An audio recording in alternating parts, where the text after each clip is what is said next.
It did it again. Oh no. I Wait, what apologize for the long amount of muted.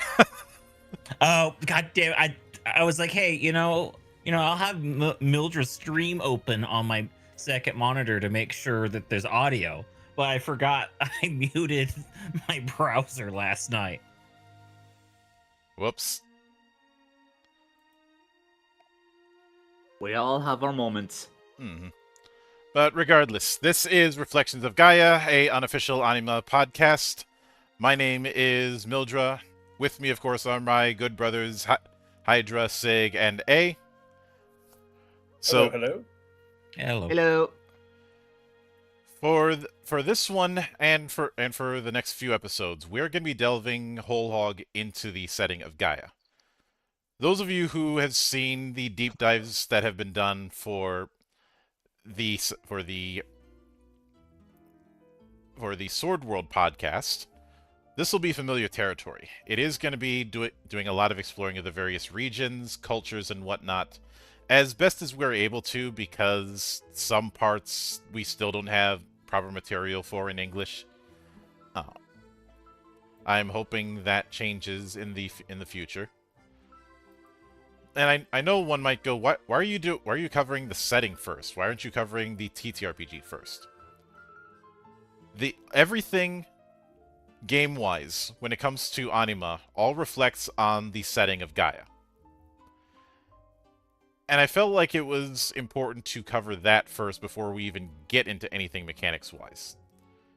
Also, when I looked around at what other people have covered when it comes to anima,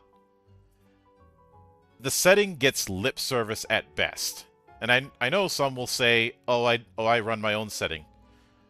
If I'm being honest, a lot of people who claim that they run their own setting don't have a setting, they have a collection of ideas. Plus, I've always found that particular statement of, I don't use the setting that's in the book, I use my own setting, to be kind of disrespectful.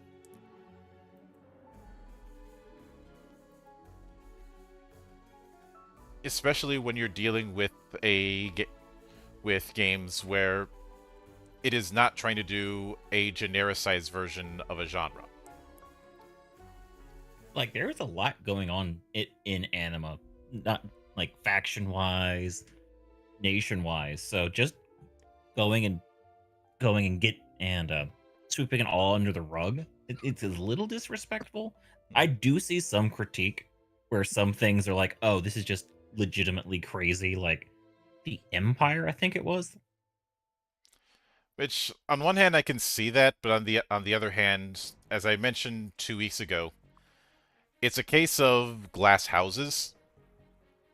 Because I have not seen anything in anima that's crazy enough to warrant it being singled out on that front. At least in comparison to any other high fantasy or epic fantasy setting that I've seen. And especially compared to pretty much every Qianxia and cultivation story that I've read in my life. It was a case of, I acknowledge the crazy. I just don't think it's fair to single this brand of crazy compared to others. To single out this brand of crazy compared to others is what I'm saying.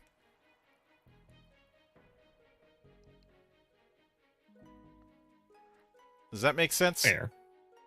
Yeah. Yeah, I think I follow where you're going. I mean, what's the whole point of just mocking a brand of crazy when if you're going to mock everything? Right. Like I said, more or less. Try to do like back whenever South Park was good, where they made fun of everything equally. Yeah. Yes, that's it. That's what I was trying to badly to put into words. Mm-hmm. So, when it comes to the setting of anima, Gaia, I've seen some make comparisons with Warhammer or 40K.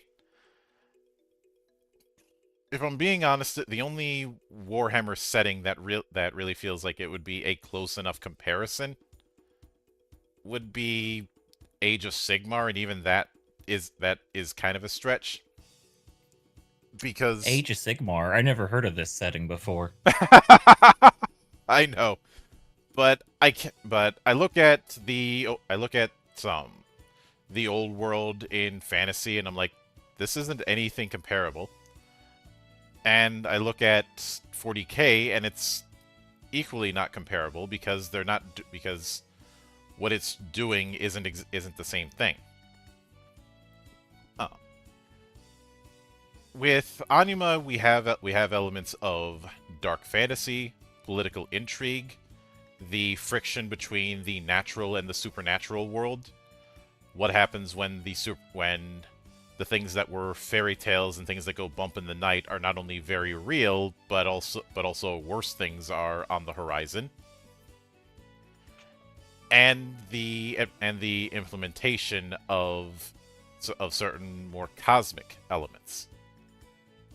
In this regard, the parallels with Anima are more in the realm of pulp fantasy, as well as the kind of crazy that you would see in any console style RPG.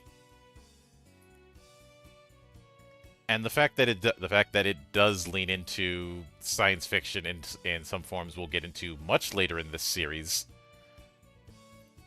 kind of hints that compared to others, I think Carlos has a better understanding of what sort of genre console style RPGs actually are.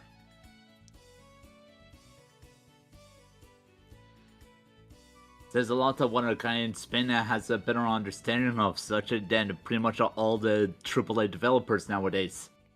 Low bar. I mean, like, the thing is, a lot of AAA developers just don't want to understand. That particular crowd is proud of their misunderstanding. But as evidenced by the last few years. Yeah.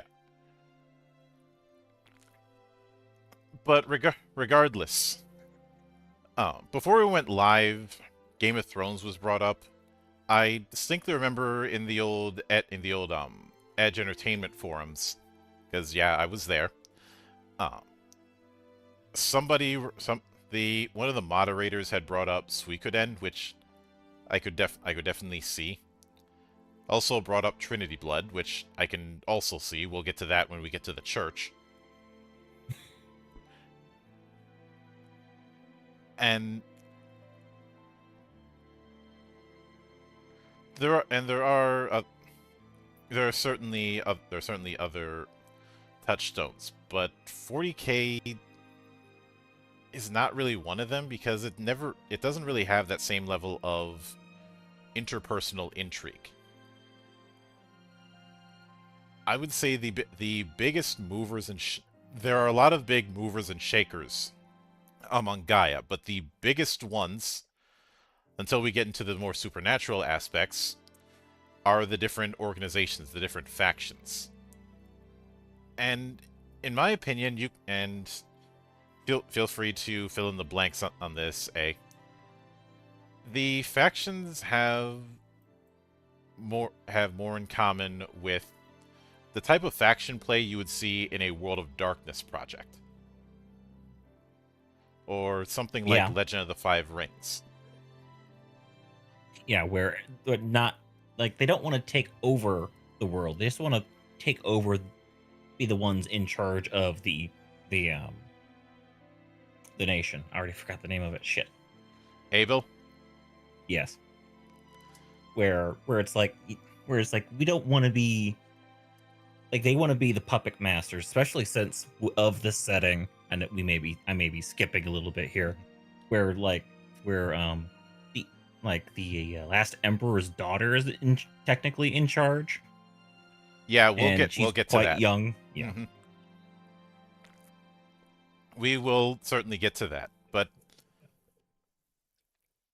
what's kind of funny is that both this and Sword World both have an underlying theme of a multiple times over post-apocalypse. especially given the lost history, that whole thing of what man had forgotten, and the fact that the world had a different name in the distant past. For all we know, the old world had man named Bob. I'm not doing the Titan AE joke. You'll never get a cleaner shot. But event eventually something observed humanity and chose to create something like humanity.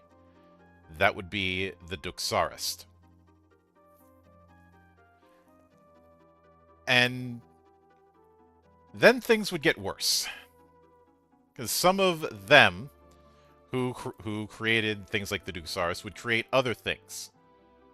A lot of these things would be incarnations of fantasy. And if the Duxarist were based on the supernatural powers of darkness, their creations would be based on the light. Eventually, they would become what's known as the Sylvain, so elves.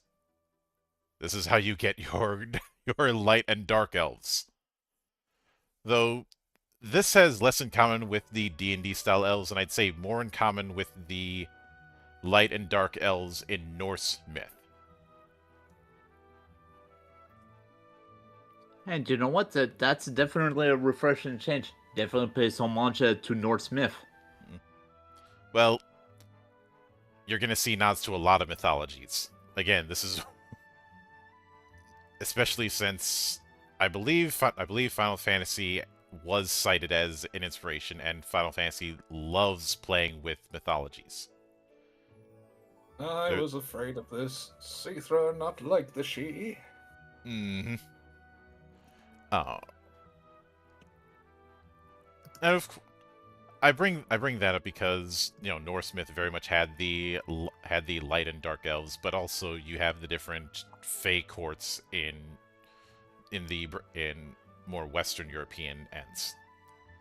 But eventually, war were declared, and thus you had the War of the Skies, which fucked everything up to the point where the only people really left were Ciel and Gaia. So basically, Ragnarok, to the point that there were only 2 people left. Mm-hmm.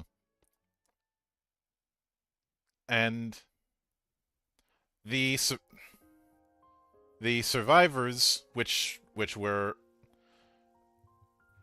they weren't the only survivors. The others would be the Beryl and the Sahad, the Lords of Light and Darkness. They would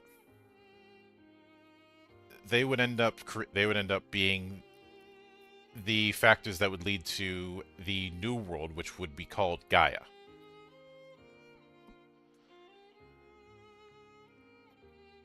And for a time, things were good until they weren't, because it didn't take long before the Sylvan and the Duxaris decided to engage in their own wars, as well as wars with other races on Gaia. I mean, as you do. Mm-hmm. In the aftermath, the Elven Empire and the Duxaris were strained at best and completely shattered.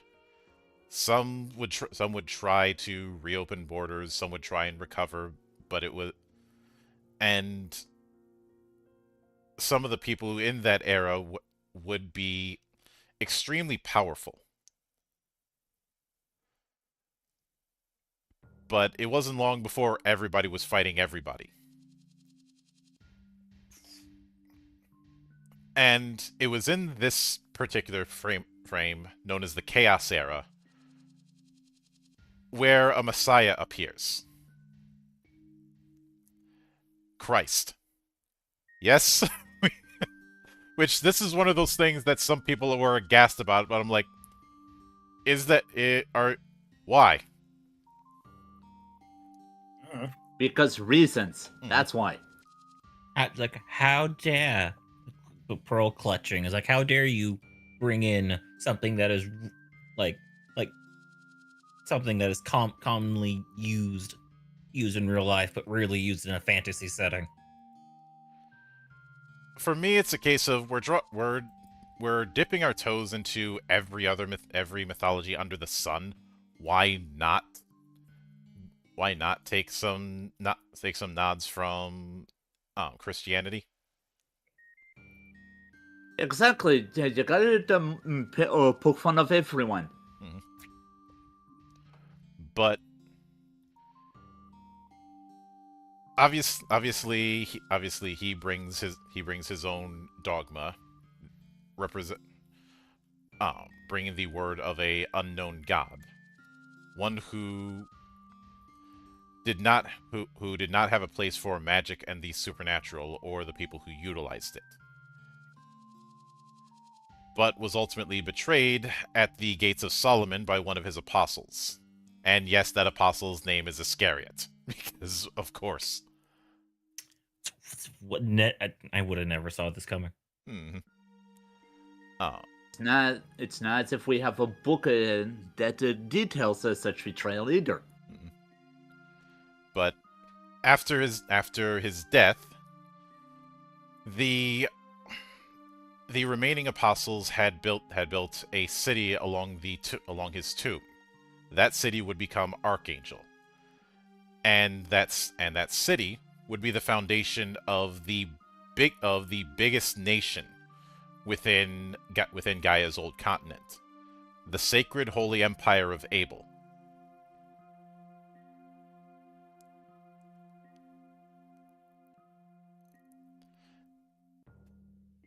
And you could consider this to be the first true major human power.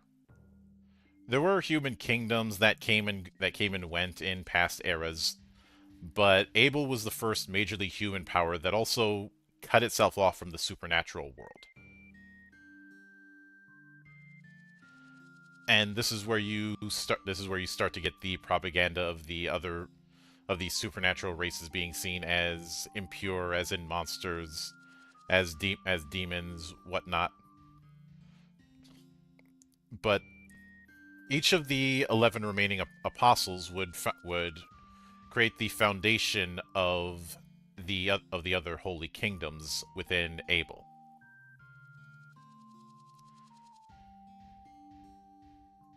And you'd think, oh, this seems like it's going pretty well.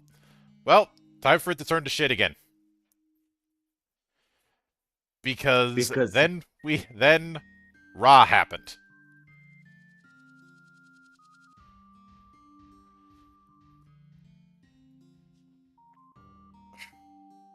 Ra, who created the nation of Judas, is the man who made it his mission to destroy God, and thus the War of God was declared.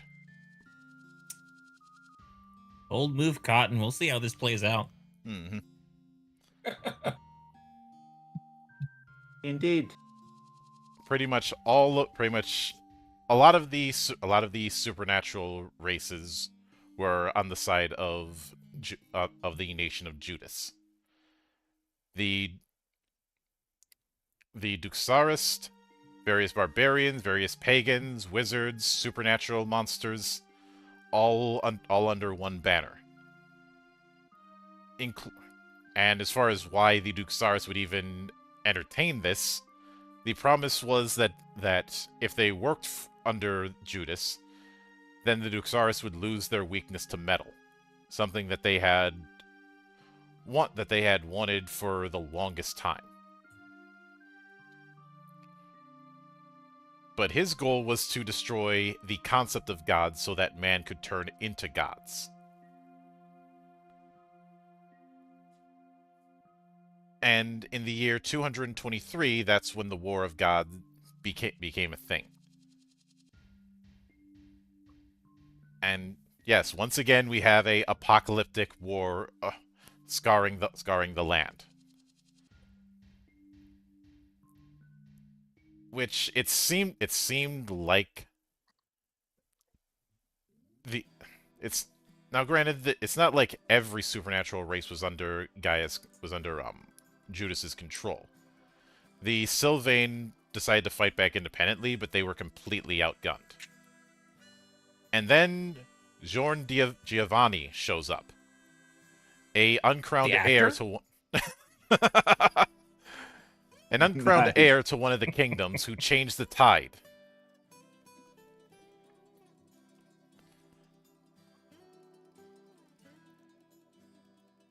And eventually through his leadership, the war had ended over in only 3 years.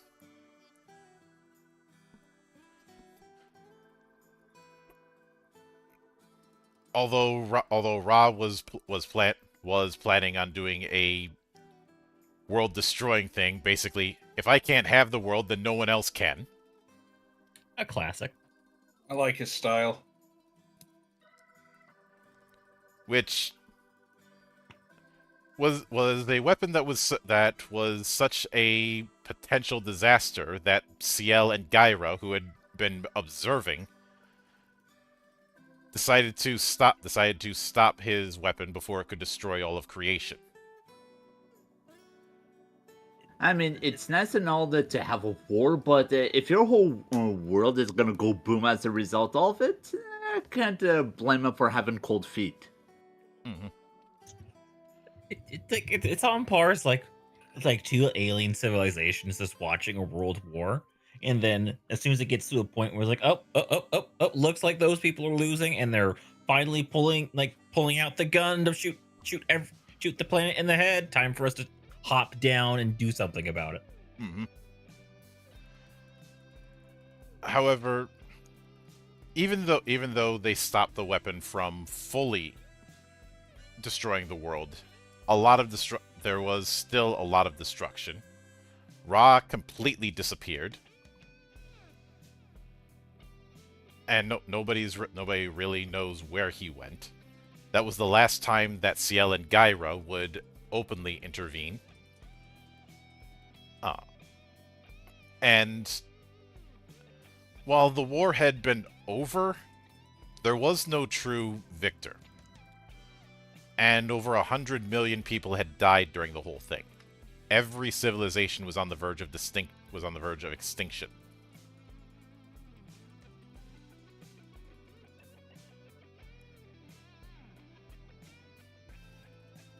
And with how bad things were, especially since a lot of these supernatural beings were suffering for an unknown reason, that was when an event known as the Separation would come. Where the organizations known as the Powers in the Shadow, which I'm being vague about because I want to give them their own spotlight in a couple weeks, had systematically separated the natural from the supernatural. Basically trying to lock the gates because of how bad relations were. It was believed there could be no coexistence. I mean, they just got done fighting a war that nearly killed the whole planet. Nearly everybody's dead. So, that kind of makes sense. That and Indeed, the vortex that Ra's weapon had created would create a magic reduction over vast swaths of land, and any supernatural being that lived in it would eventually suffocate.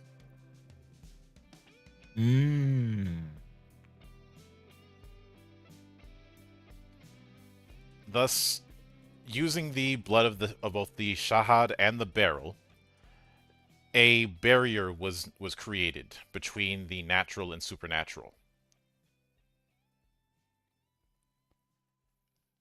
The people who created this barrier set agreements between themselves, rules to follow to maintain an equilibrium.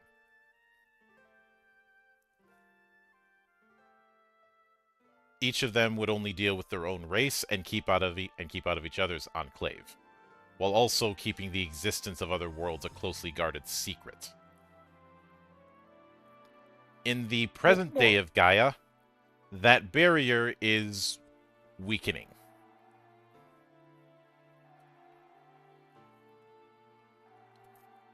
Which is where you have the major theme of the supernatural beginning to reemerge.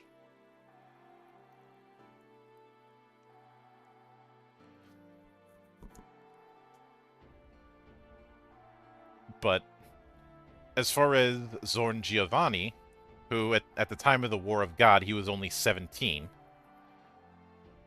he would form the backbone for not only the empire and form the first dynasty for that empire, but also a revival of the church.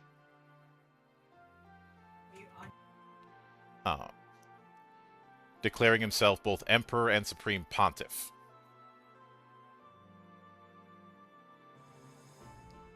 That's a lot of power on just one person. Mm-hmm. However, I can understand. Possibly go wrong. I can understand why it was placed all on him, because this was the person who turned the tide when it came to the War of God. And for large swaths of Gaia, there was still a lot of people who were displaced, sick, desperately in search of food, or just in a very bad situation, and that's fertile ground for barbarism. Mm-hmm. But his overall plan was to try and unify all of Gaia under his flag. And a lot of territories were united under that. Because with his position, he was both the emperor and the title was supreme pontiff, but you could basically say it is the pope. There has always been a very Vatican-like vibe when it comes to Abel in general, and especially the church. Like, whoa! You're saying a guy named Abel that founds a church turns it into like the Vatican? That's crazy. No. But, and let me guess. Yes, they totally don't have an Inquisition. That's just what I was about to get into. The Inquisition was already a thing up to that point, but it was revived, as well as given a lot of power.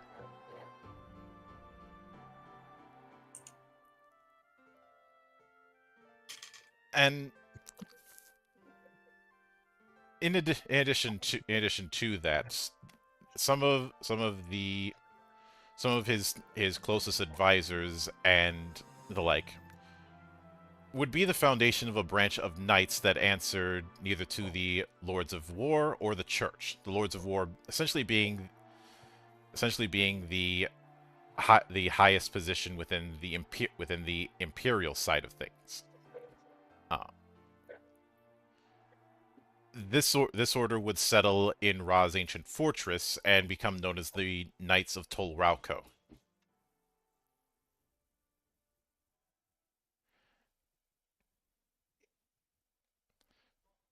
This did lead to a lot of attempts at unifications, a lot of difficulties with the Empire when you're dealing with an empire this big. Locations like Lanat and Shivat tried to be independent on 3 occasions, and even though they were part of the Empire, there was always tension.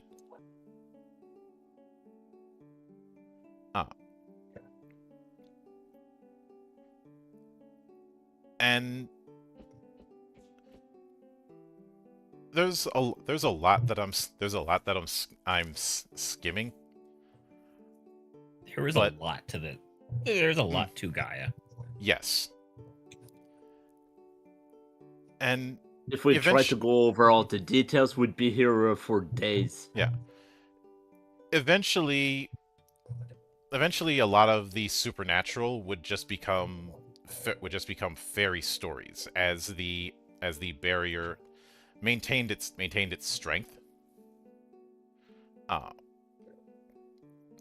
And of course, the ruling dynasty over Abel would be the House of Giovanni. But not everybody could be as great of a leader and general and statesman as Zorn Giovanni was. Some, like Lascar, were completely corrupt and depraved. Almost as if the apples does fall from the tree at times. And, but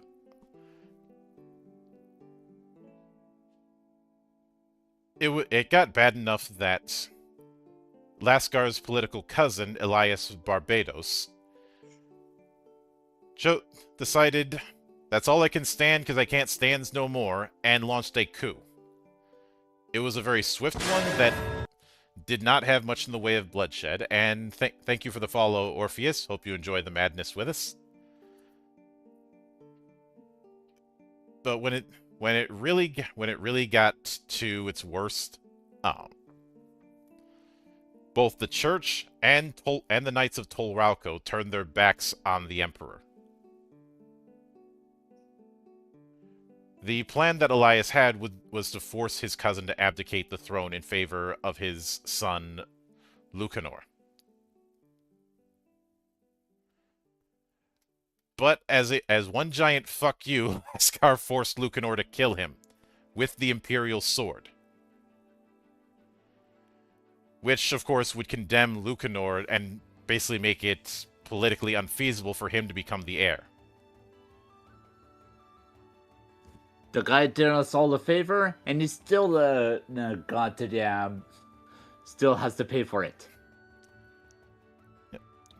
Because of that, Elias, the person who was hoping to not be emperor, ended up becoming emperor with the support of both the Lords of War who remained and the Supreme Archbishop.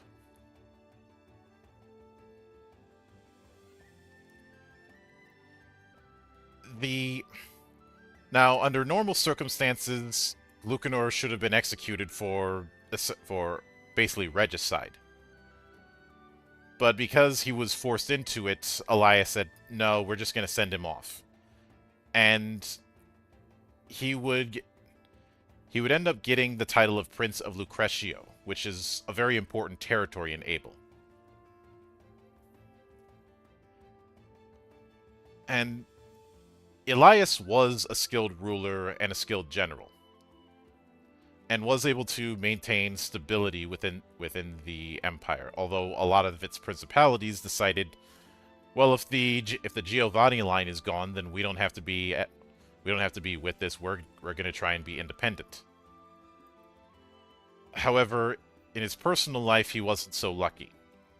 He did get an heir, but in the process, his wife died. That heir would be his daughter Elisabetta.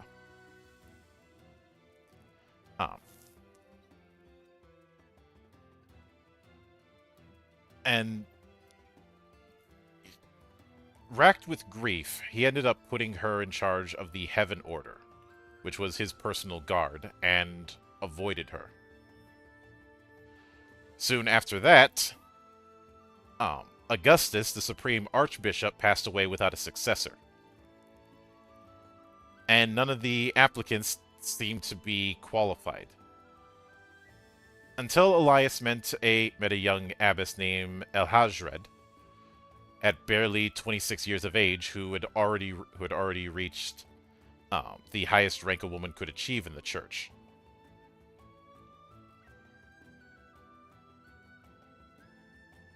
And to the surprise of the whole empire, she ends up getting the title of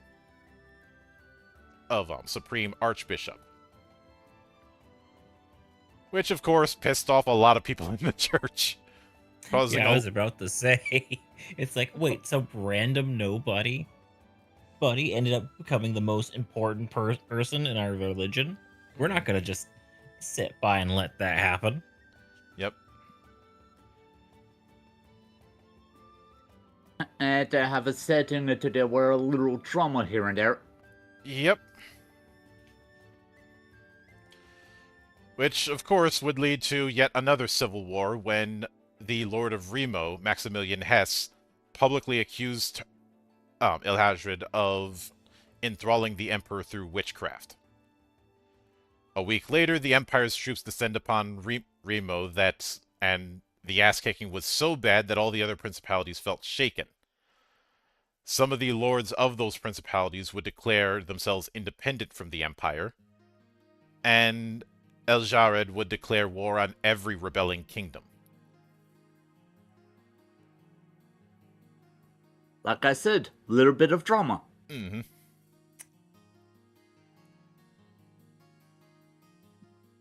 And this led to Tadeus van Horsman, one of the Lords of War, and a personal friend to Elias, as well as as well as the general of the Archangel armies, implored Elias to stop the atrocities.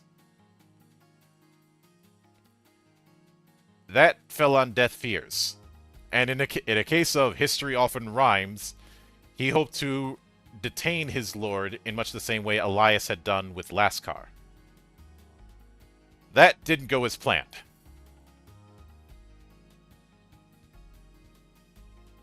And the young Empress Elisabetta had tried to stop the whole war. Except by this point, Emperor Elias was completely batshit crazy, given all the shit that happened to him. And eventually, Kisidon, the Lord of the Heaven Order and Elisabetta's mentor, intervened and took the Emperor's life. The death of Elias had massive ripple effects. Ilhadrid disappeared, and no one had seen her since.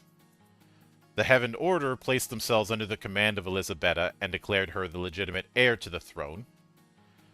But several principalities refused to accept her as the new empress. Some believing she was too inexperienced to hold such a title, declaring themselves sovereigns of their own territories and saying, "Fuck you, Abel, we're doing our own thing." And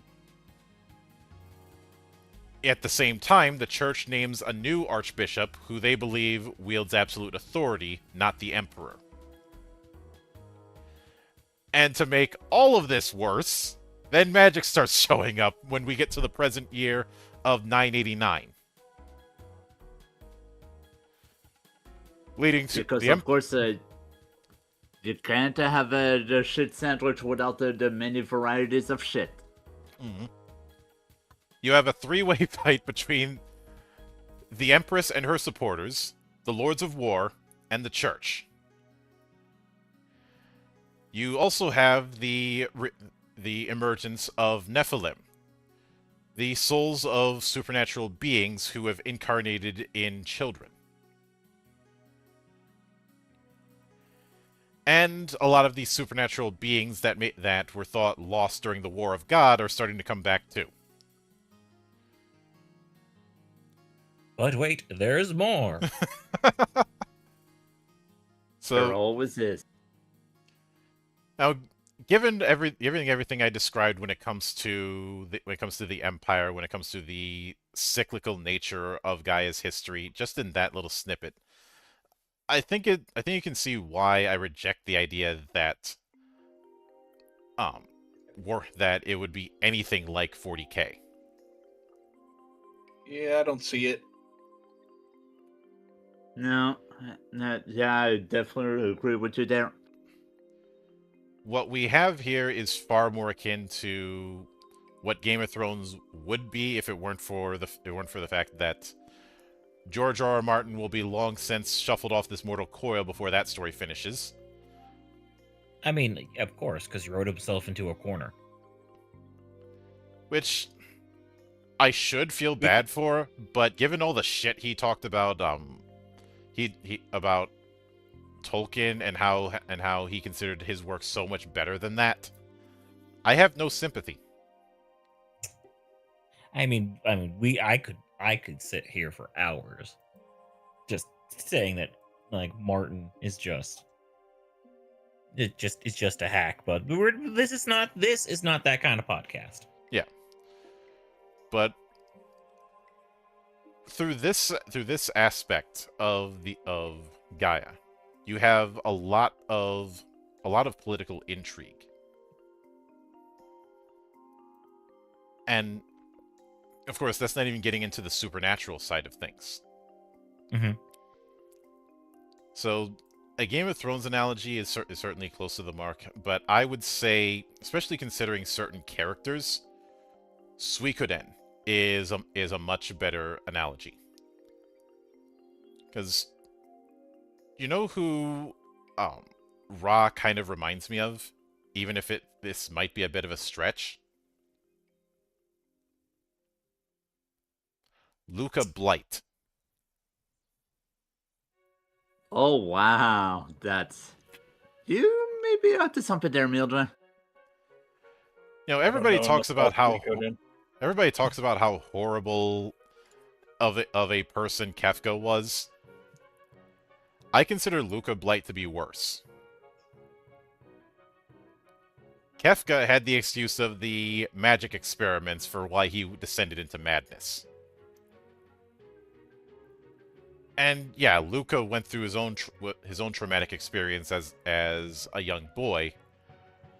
But given the stuff that he pulled, there is no justification.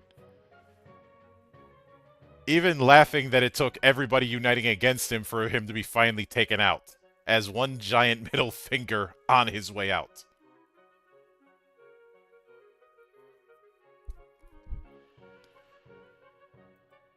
And that's where I bring the parallel to Ra, because, you know, Ra was uniting all these monstrosities and worse under his banner, and then tried to just destroy the damn planet when things weren't going his way. Classic megalomaniacal villain. Mm-mm. But you see, Ra was on the right side of history, so it's okay for him to blow up the planet. The whole Magneto was right bullshit that some people try and pull. The goal justifies the means type of people. Yeah. Sephiroth also did try to blow up the planet using meteor, and look what happened to him. Mm-mm. Oh yeah. He got punked again by a femboy. Twice! How the fuck do you get... How the fuck does that happen twice? Plot, that's how. Mm-mm. Fair. But when it comes to the world of Gaia, you have a division between the old continent to the east and the new continent to the west.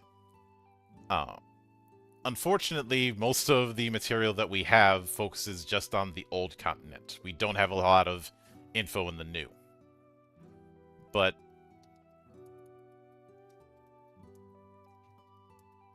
for the purposes of this, and unfortunately I don't have the English version of the map, but I will share with you all in the side chat a map of Gaia.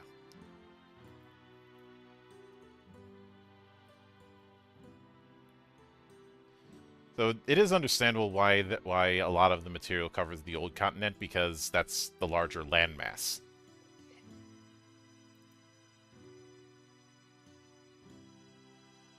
Yeah, that is fair. Mm-mm.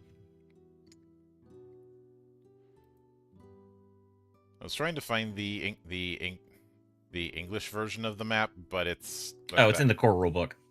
Yeah, it is, but I really don't feel like screen grabbing that and turning it sideways and all that shit.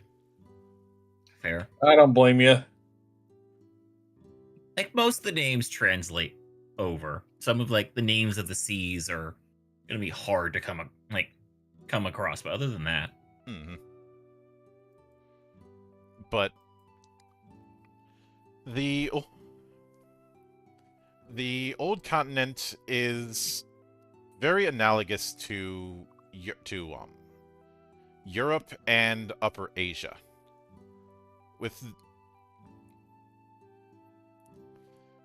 whereas the new continent I'd say is more akin to the Americas in terms of its geography. Yeah, I can see that. Just looking at just glancing at the map, seeing the mountain ranges, and I presume those great spotches are supposed to be deserts. Yeah. That's a detailed map there. I like it. But the empire itself was divided into principalities. Each principality is the equivalent of its own country. Each one has its own laws, its own customs, and as long as those customs don't contradict the greater traditions of the empire, there's generally a good amount of leeway. Usually a principality would be governed by a noble or a clergy. Some would be governed by a council of wise folk or bourgeois. But the supreme figurehead, militarily, politically, and religiously, is the emperor.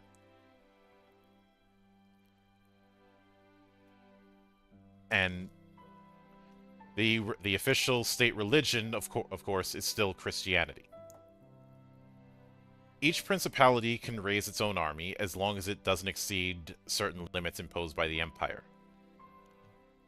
The proper military power of the empire is within the 4 Lords of War, who are the emperor's supreme generals and are the ones who are responsible for maintaining control in the empire's territories. 1 was in charge of the new continent, 3 were in charge of the old continent. 1 in the north, 1 in the south, and 1 in the heart of the empire.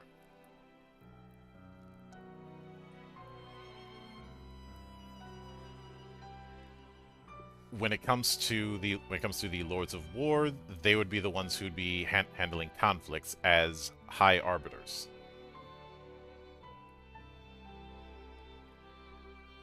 Essentially, you could consider the Lords of War not far removed from the judges, especially in Final Fantasy XII.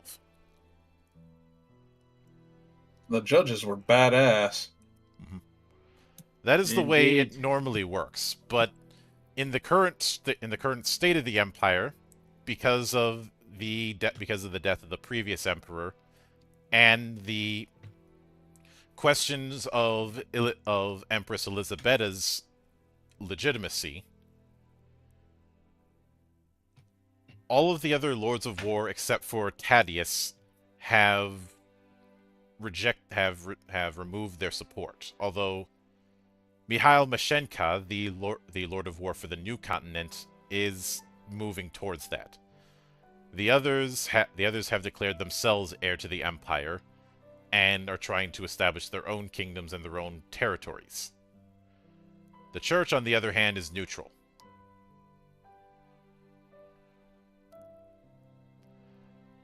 It's not a case where you have open war between the different factions, but there is a kind of prolonged Cold War going on.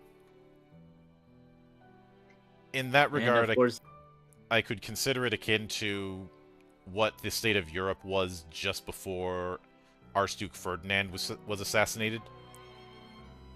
Yeah, I was just about to bring that up. You know, because when I've talked about that point in history, somebody inevitably asked, would World War I still have happened if Ferdinand wasn't assassinated? My answer has always been yes, because Europe was such a powder keg at that time waiting to go off. It was just a question of who was going to light it.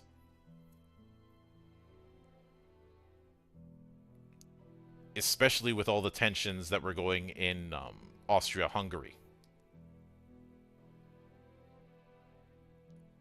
Oh yeah. But Indeed. as far as the trade language of the Empire, and by extension most of Gaia, is Latin. Some ethnic groups retain their own dialect as well, but Latin is the lingua franca.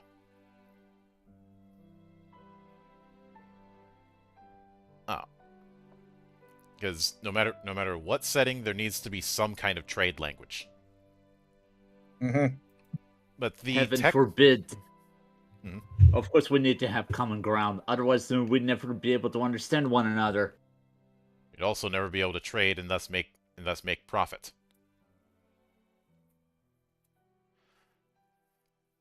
But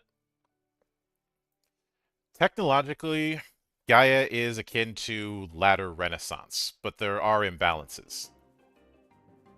Some places like Lucrecio, Abel, Ilmora, and Togarini are at Enlightenment level, while others like Goldar, yes, I know, don't, are mostly barbarians. But there have been a lot of advancements in mechanical engineering. And a little over a century ago, black powder was introduced into the world. Pistols and arquebuses are present, but they're still rare and very expensive. So the question of why doesn't everyone use firearms? Too costly. Man, this reminds me of this one joke from Chris Rock. Man, I would blow your head off if I could afford it. Like Abel, Abel's army only has a few hundred arquebuses, and they're only for their elite troops. Of course, then Lucanor Giovanni decided that he was going to flex on everyone and develop the world's first Zeppelin. And he's building 2 more. That is a drastic increase in power and technology. Yeah, everybody's just starting to mess around with black powder and starting to mess around with cog-based machinery. And here's Lucanor going, I made a Zeppelin and I got 2 more I'm making. Fuck you. Does he think he is Emperor Matthias? Probably. He's like, fuck you, we can't get higher than airships. But legally speaking, it's on the same level as the latter part of the Enlightenment. There is a unification of the rule of law that applies to both nobles and common citizenry, though each political class has their own tribunal. And of course, the tribunal for the aristocrats is a little bit more permissive. At one point, each principality had its own laws, but with the unification when it comes to the Empire, a series of judicial doctrines has been adopted by most of the principalities.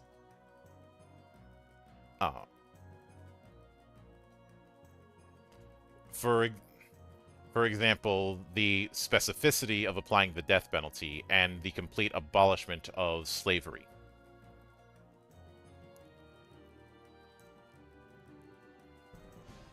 Though the countries that have declared themselves independent often ignore these guidelines. And some of them, like Lanet, Goldar, Kushistan, and Karina, have more antiquated laws. But with the Empire, and I know I'm focusing a lot on the Empire, but they are the biggest political footprint in the old continent. It is composed of the principalities that recognize Elisabetta as successor. It is largely in the central part of the old continent, and has the biggest economic and military force. But the principalities that make up it are Abel, which is the heart of it. It is also where the imperial capital Archangel is located. Dalaborn, which is governed by Prince Edgar Vale. Although he's seen as a puppet, and the real governor is Tadeus van Horsman. That's a name.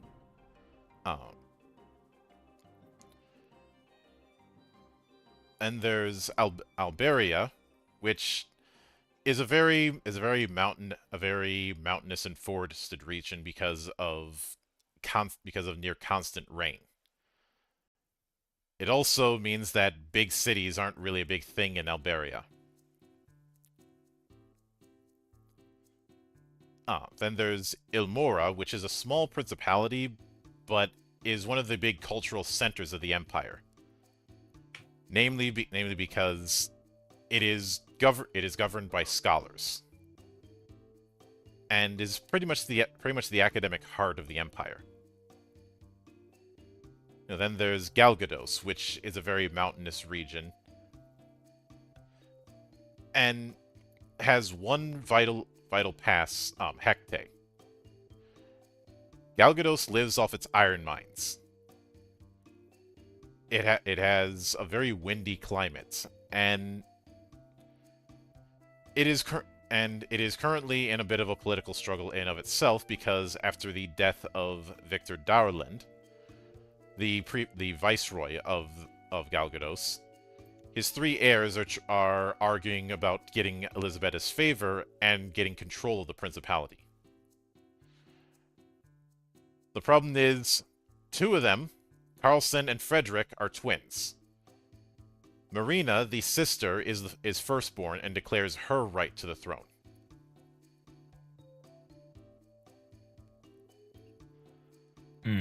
That is a very messy situation. Mm-hmm. In more ways than one. And Elisabetta has not put her foot down as far as who is going to be the viceroy of Galgados. So you have three factions within that principality. On the southern border, you have Cannon, who represents a good amount of Abel's naval force, and does a lot of maritime route patrols. So, unsurprisingly, a lot of their economy is maintained through fishing, as well as the payments they get from commercial crafts for escorts. And with our ports, there are most likely pirates. Yep. But there's Helenia, which is a very agrarian area. It's not as conflicted as a lot of other places.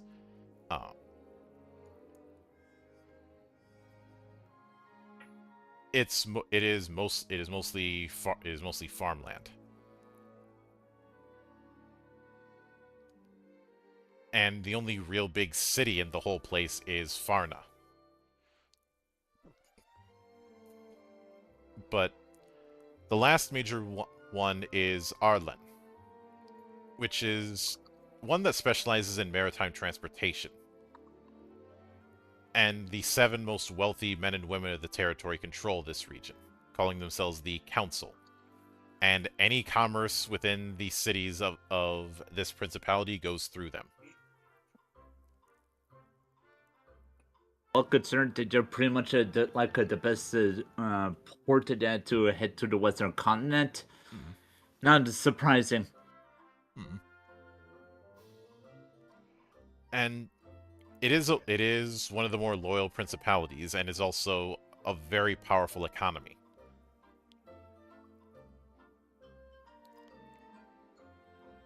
In the northernmost part of the old continent, there is the barren icy lands, which is where principalities like Goldar and Hendel and Halfman are in. These particular principalities are declared independent, and they have no desire to go back to the Empire. I was just about to ask if we're still going through the loyalist principalities or not. Yeah. But Goldar, Hendel, and Houthman are independent. Goldar is not a nation per se, but rather a collection of fiefs. Each one fighting among each other. The only time they come to any agreement is if there is an exterior threat.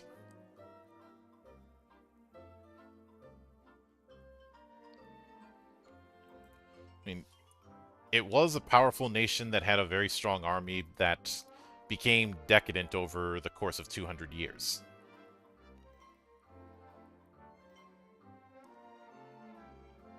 And when it comes to Hendel, which is sometimes known as the Barren Warmlands, that's the only spot in that area that's livable, while the northern part of it is covered in frozen lakes and glaciers. And if you're not accustomed to that area, it can kill you. Unsurprisingly, they don't have a lot of settlers. Really? Really? Like, nobody wants to live in the interior of Canada?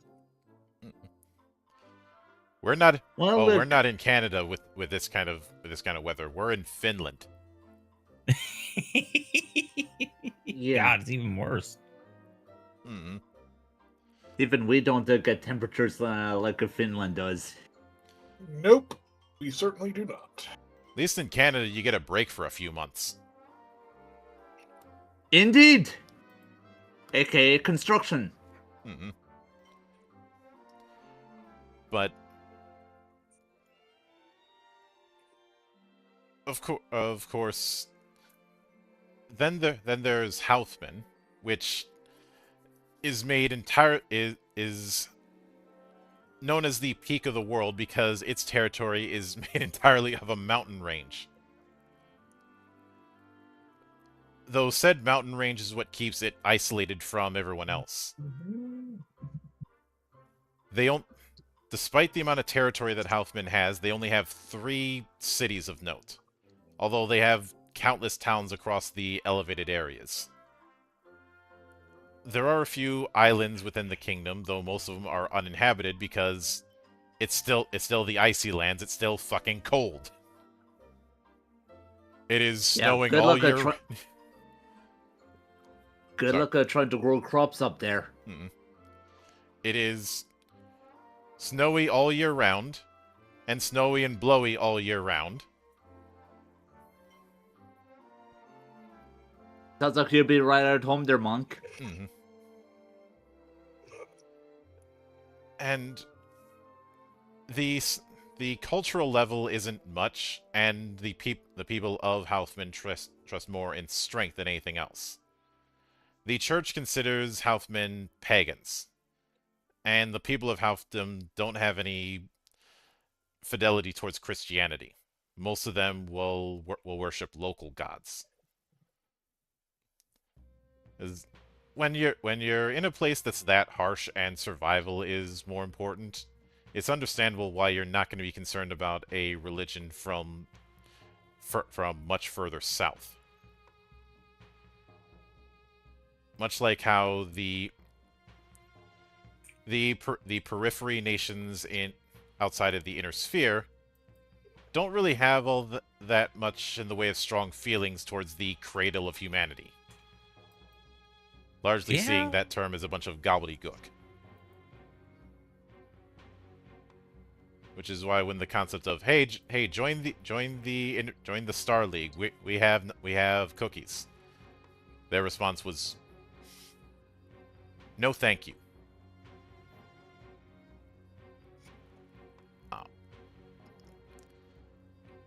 Was there the Tatorna Concordant, but their answer was, shall we say, a bit more explosive, to say the least. Yeah, but getting back to the rails, then there's the Darklands, which was controlled by the by the Empire at one point, but it's another area that has separated itself. Abel doesn't know what to do with them, mainly because of all the weird things that happen in this area. So there's the question of we could try to march on them, but is it really worth it? Of course, there's also the fact that in order to get to those dark lands, Abel would have to cross Goldar, and Goldar is not willing to play ball with them, as I made clear earlier. But Get off our lawn! Yeah, the Darklands are composed of the lands of Moth and Dwanholf. Moth is a cold-ass swamp. It is swamps. It is cold rivers. It is dark forest and closed-off valleys and covered in fog. So Germany. I mean, it's not wrong. Technically, Prince Lucer Grey rules it, but he has very control over the place. Exactly like Germany. And there's still a lot of unexplored territories in Moth. Some of it being difficult to access, some expeditions have gone in and not come back. There's rumors that a city called Graven is being built in the center of the Principality. Though the city is not listed on any map. And the people who leave Graven don't know how to get back. Which there's a whole campaign. It's all right. Yeah, there's a whole campaign you could make out of that kind of city. Oh yeah. But then there's Dwanholf, which, you know, a name like that is very German adjacent. You have Berlin, and you have the Germany around Berlin. Dwanholf is described as an ideal place for outlaws, and where any sort of good that you aren't willing to have on the books can be found. Taxes are non-existent. You could probably find any kind of stolen goods at a reasonable price. The nobility that rules this principality has dubious reputations.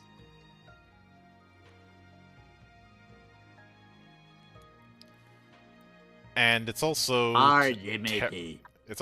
terrible terrain to grow anything.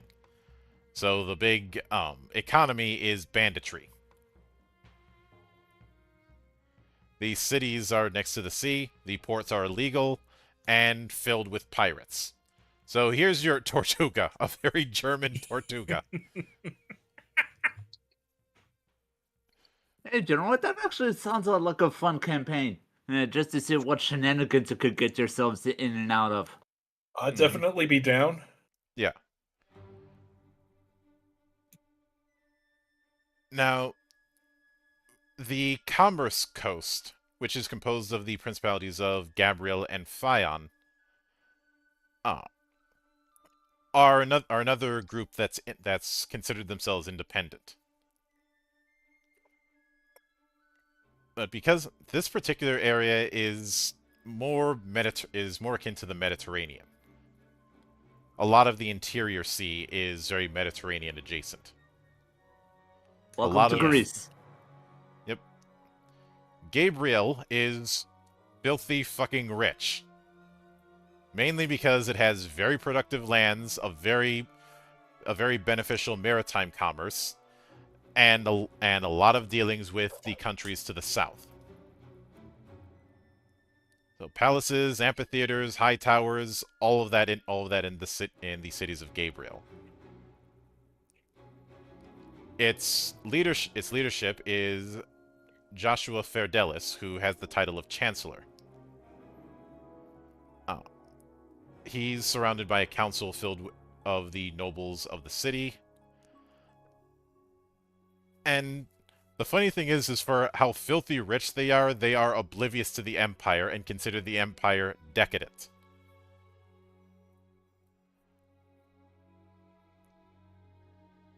So, you know, it's a pot calling the kettle black, where it's like, yeah, you know, those people are so high of themselves.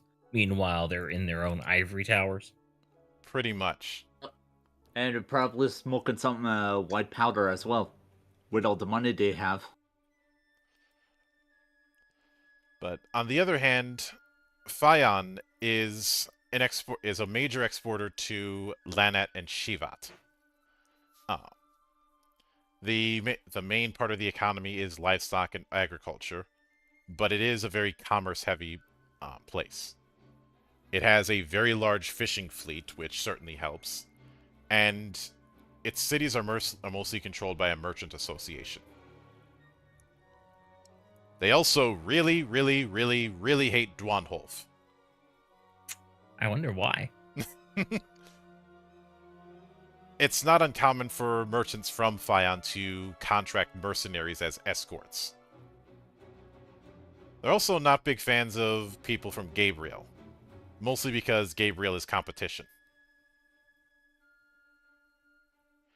They consider Gabrielites to be ostentatious and overbearing, which I can't disagree with that. Yeah. But they have this weird mix of architecture of more traditional imperial elements as well as details from Lanet and Shivat.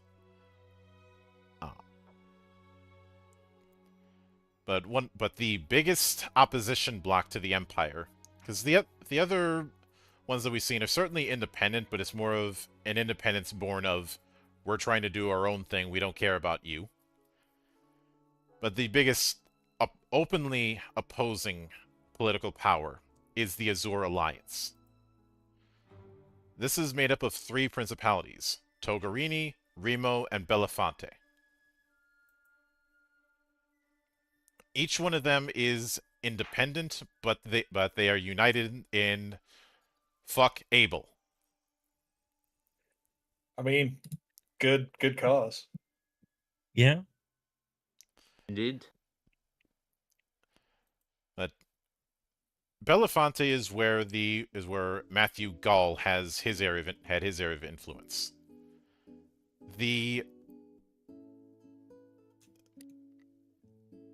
And not only that, but Azur declared their own calendar starting at a year 0 when Elisabetta took the throne, and have started to mint their own currency.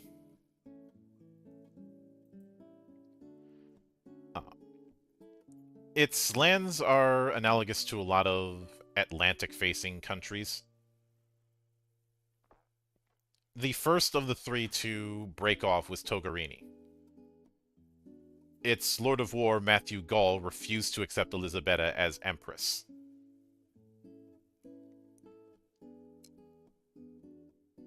And since he had a residency in Togarini, he kicked the previous prince out and named himself Lord of the Principality and the true heir to Abel. Presumption much?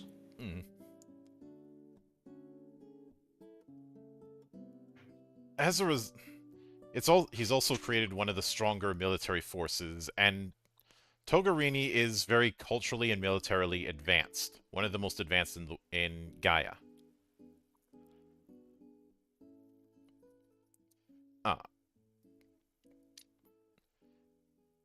And its borders are alongside Abel's, which means there's a lot of friction.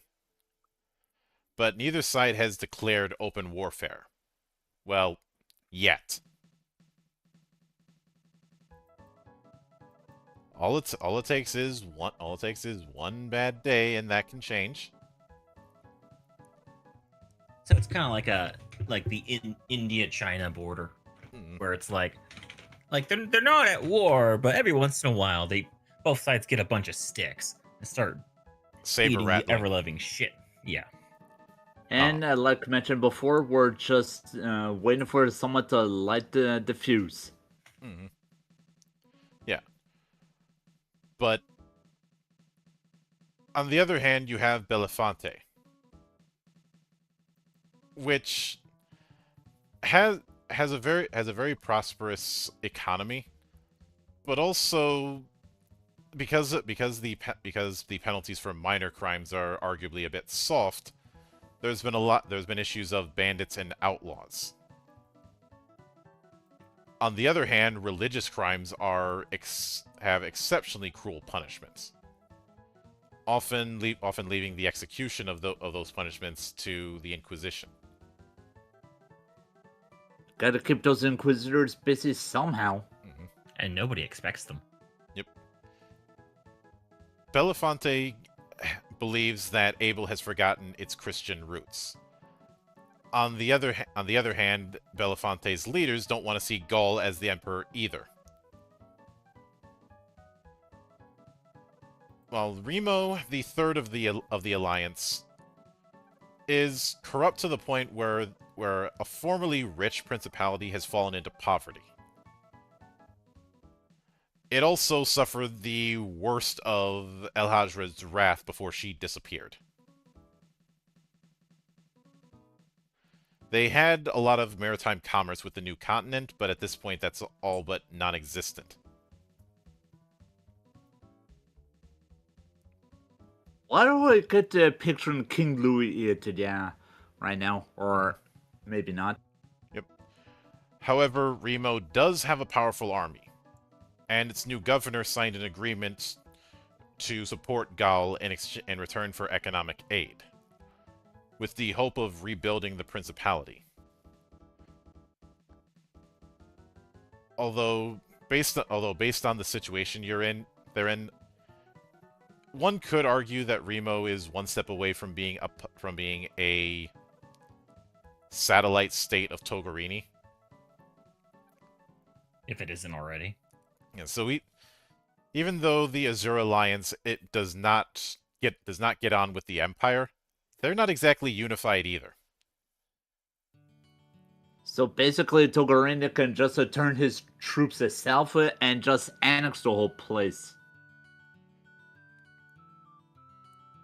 I mean, if you wanted, but it's a case where the three principalities that make up Azure that could snap in the right circumstances just as easily.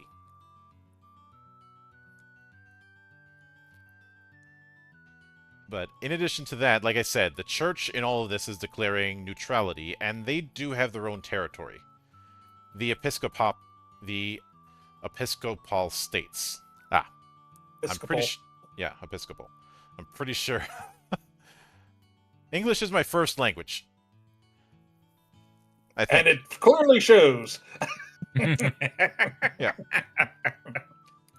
But they're not formally separate from the Empire, but they haven't declared Empress as the successor either. And because of that, as mentioned before, they elected their own archbishop. Which is going to have its ripple effects, because normally the emperor is the archbishop. Drama So for no- future conflict. So no separation between church and state here, I guess.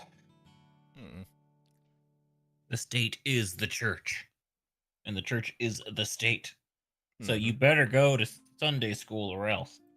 Mm-hmm. But the primary territory for the church is the Dominion.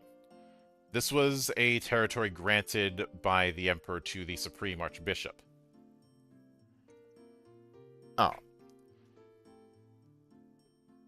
And the Dominion is where you really get the Vatican analogies. Originally, the Dominion was just a couple islands in the south, but it has acquired territory that was ceded to it by its neighbor Argos. In And exchange for what? I'll get to that. Almost a fourth of the Dominion's population is made of clerics or ecclesial officers. That's quite a bit. Mm-hmm. A lot of people send their children to its monasteries and temples where they can get instructions. anyone who wishes to become priests has the right to a free education. And the lands constantly have an influx of pilgrims. It's kind of hard to say no to free education. So their main economy is donations and tithe.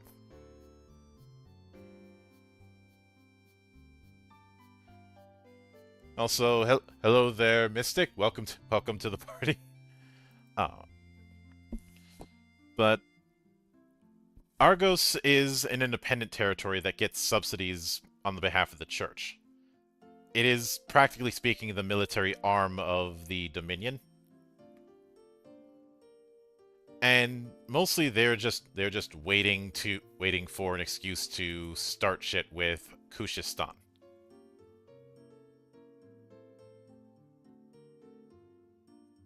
Sounds like a Turkish or something. And Kushistan is one of the independent states, the ones on the southern side of the old continent. They are much like the folks up in the north. They are disconnected from Abel, but have not made a common front. They're not like the Azure Alliance that is openly opposing the Empire. But Kushistan is very much mix of desert and greenery. It has one of the of the independent states. It has the strongest economic and military power. It is in constant tension with the church, and because of the fact that they're neighbors with Argos, they're saber rattling at each other constantly.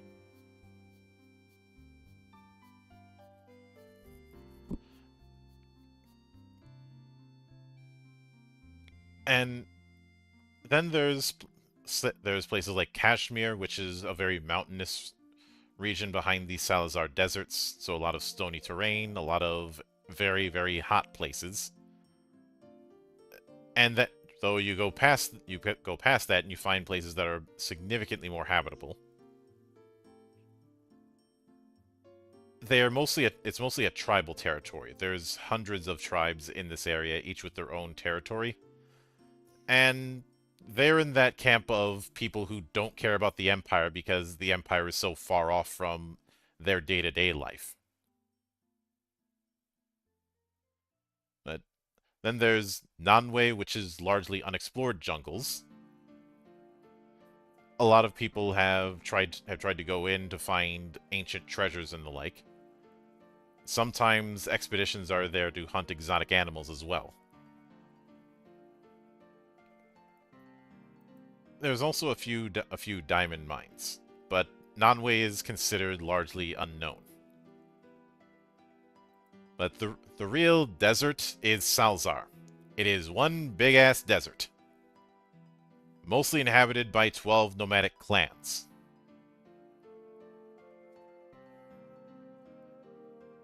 And of course, as one might expect, the clans don't get along. In the past, Salazar was ruled by a delegation that was elected by the Emperor, but that always created problems. And of course, with the current situation in the Empire, they're like, fuck you, we're doing our own thing. I mean, I can't blame them. Besides, Salazar being one giant desert, they pretty much have no reason to worry about an invasion because there's nothing to invade. Yep. That, and there's a bunch of other places they'd have to go through first just to get there.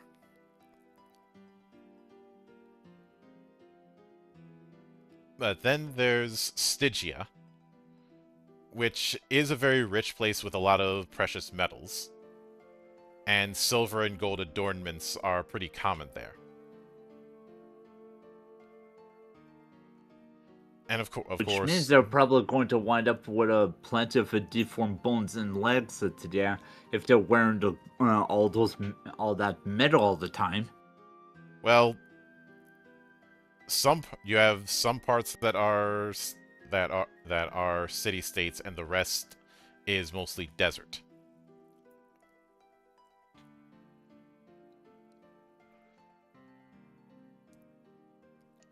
But they are very isolationist. Of course, then there's Bajo, which is a bunch of mountain ranges, valleys, and a few lakes.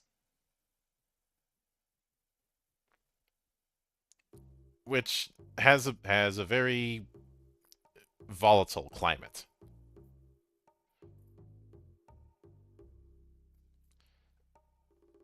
And its particular place is in alignment with Kushistan, if only because, if the church decides to pick that fight with Kushistan, they might get dragged. They might be next on the chopping block. But on the eastern lands, there is Lanet and Shivat, which is a very isolated area. They're probably the OGs when it comes to trying to separate themselves from the Empire, because they've done it multiple times.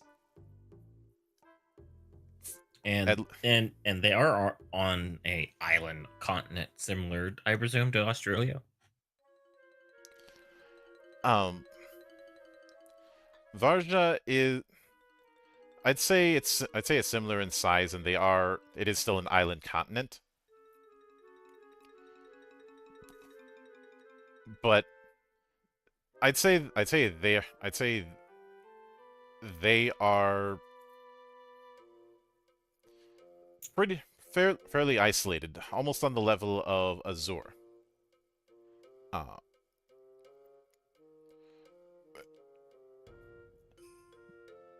And it's to the point where they have their own languages, Lanates and Shivates. And Latin is not a common language there. They also have their own currency, which is shaped differently than everyone else's. And they've been at each other's throats for years.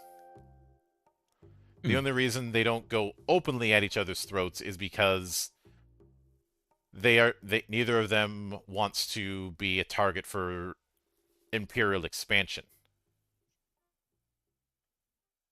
There's also the fact that between the two nations, there's a big-ass mountain range that takes weeks to get past. Yeah, that would definitely slow everything down. Yeah. But the best way to describe it, Lanet is akin to feudal Japan. Shivat is akin to feudal China.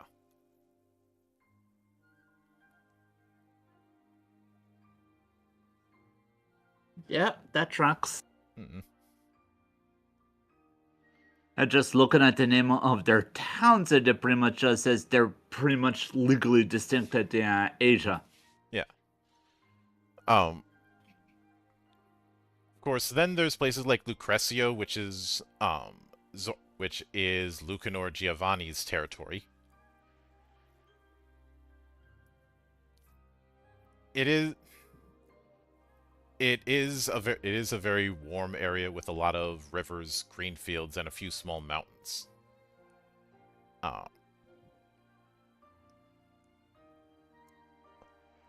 Sounds like the perfect place to be a suburb. Yeah, it is probably the most culturally advanced territory,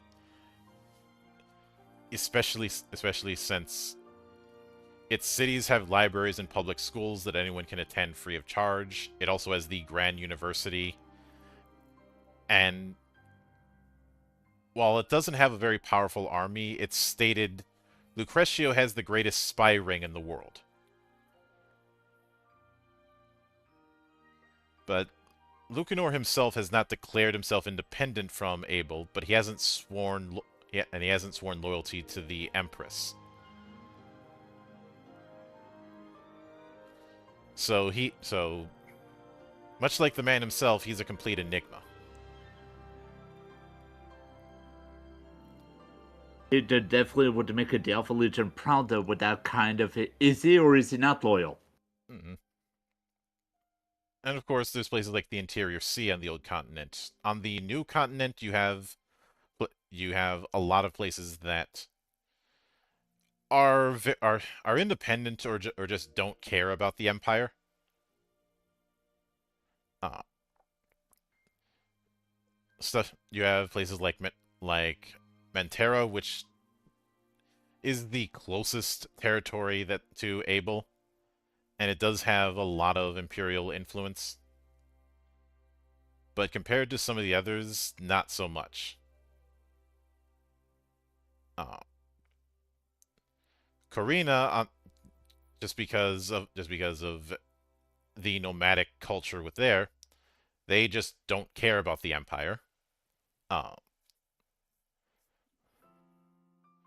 Arabelle is a powerful principality, though its armies are akin to local militia, not something that could really handle a full-on army coming against them. Well, except for their marines. You want a piece of me, boy? No, I want 2 pieces of you. But then you have nations like Yggdramal, Pristina, Esperia, and Itzi. Each of these are very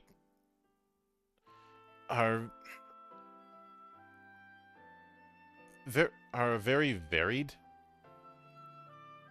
but they don't have a whole lot of connection to the Empire. Esperia has declared opposition to the Church and allows for any religion or practice, even ones that are banned by the Vatican. What I'm about to do has not been approved by the Vatican. I am the Vatican. Yep. Oh. And of course, then there's even further away places like Daphne and Benkid, which have a lot of potential resources, but there's not a whole lot known. In fact, there's not a whole lot known when it comes to the new continent, period. Also, doesn't help that we mentioned earlier the book that does go into detail is still in Spanish. Mm-hmm. But when it comes to organizations, some of these we've already mentioned. One of the big ones is, of course, the Church. They are probably the biggest organization within Gaia, and handling the matters of faith within it. And of course, the saber-rattling arm of it is the Inquisition. However, they're not fully united either. There's been a lot of ideological fractioning within the Church. And after El Hajred was named Archbishop, and things went south on that front, some of the branches have split off from the head offices and become independent, much like the principalities have done with the Empire. Of course, some kingdoms have just thrown the Church out the window.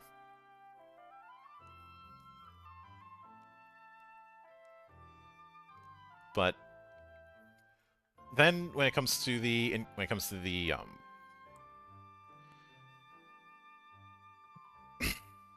the Inquisition, they do have a degree of autonomy.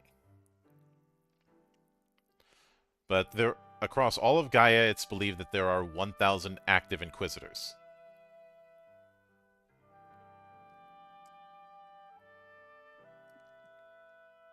And while there is a degree of autonomy,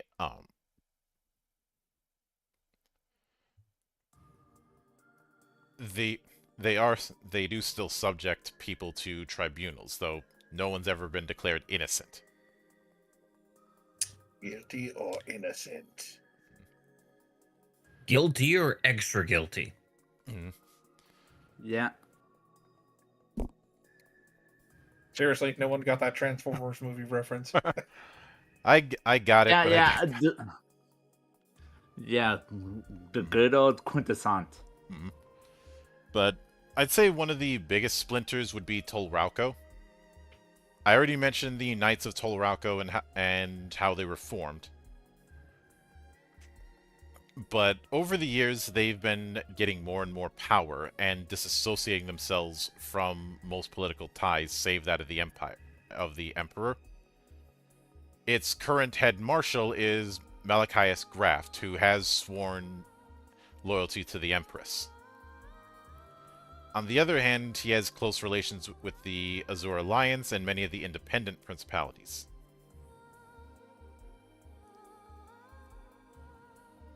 It's not gonna bite him in the ass or anything. But the Templars of Tolrauco focus on researching relics and the supernatural.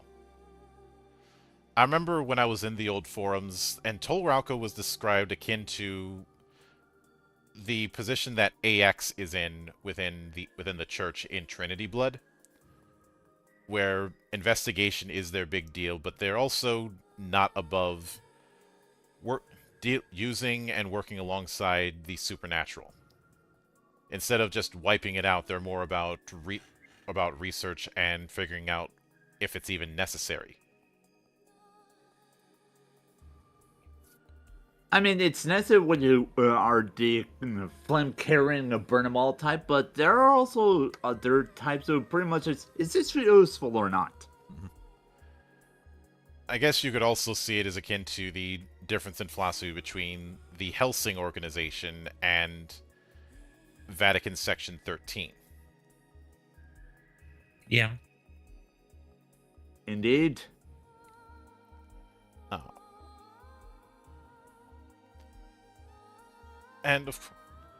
But Tolrauco is a military hierarchy. And of course the Marshal is the one who's at the head of it, and below him are 3 Grand Field Commanders, each one in charge of a whole section. The Templars are the real agents of it, where the soldiers are the rank-and-file soldiers. Each Templar has their own armor, which is made specifically for him. If a Templar dies, they're buried with all their equipment, unless they desire that their descendant inherits the weapon, but never the armor. Sounds like there's a story behind that. But there has been... this sort of family nature has been part of Tolrauco since day one. The original members belong to noble families that the first emperor chose to form the order. And Tolrauco has since been full of their descendants, but they are open to new blood, as long as applicants prove their worth. If they're accepted, they're given a noble title, and the order takes responsibility of their families and descendants for the rest of their lives. It is a good deal if you get in, though. Keyword being if. Yeah.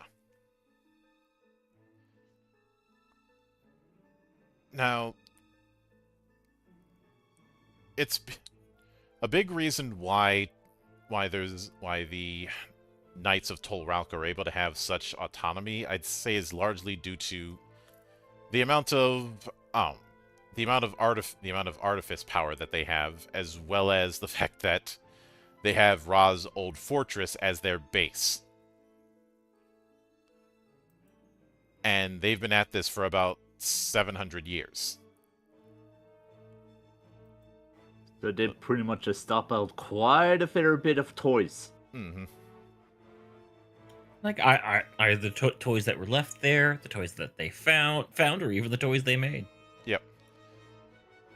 Their biggest secret is a massive prison that contains every supernatural being they've captured over their existence. I can just imagine what'll happen if any of them get loose. Each of them is locked in a imaginary paradise made for them.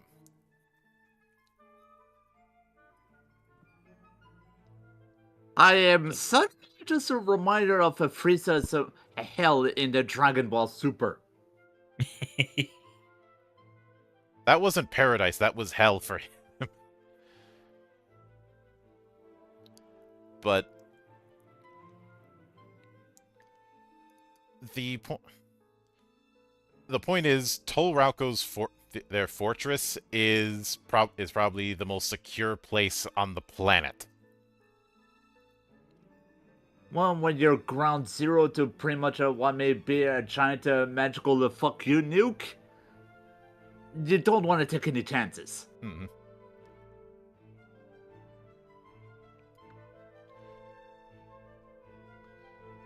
Pretty much. And sometimes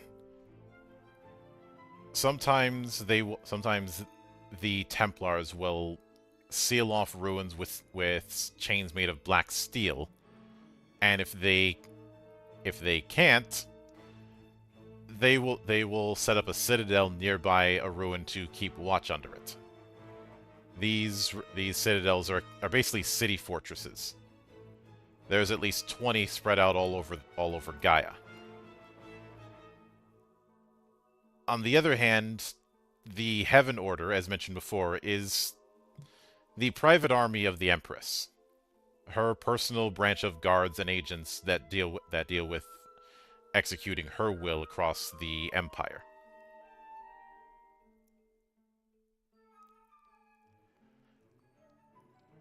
The only way to get in is getting an invitation from the Empress, or by passing a series of tests performed once a year in Archangel.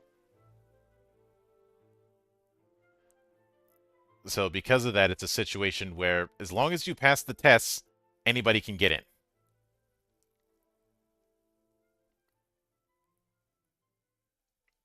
And meaning that, yeah, the floor must be really, really high if you want to get inside to such a group. Yeah. The Heaven Order is divided into 7 levels, depending on accomplishments and abilities. Each of these is numbered between 1st and 7th. Let me guess, they're based on the 7 heavenly virtues. Not entirely, but I'll get to that. The Knights of the First Heaven are the ones who've just joined. They're usually the watch among Archangel. The Second Heaven is the army of the Empress proper. They're the ones who usually accompany her whenever she goes traveling. They also guard the Cathedral of Archangel until the church takes charge of it. The Third Heaven are in charge of the knights below them, being the figureheads. The 4th and 5th Heaven Knights are the special agents of the Empress.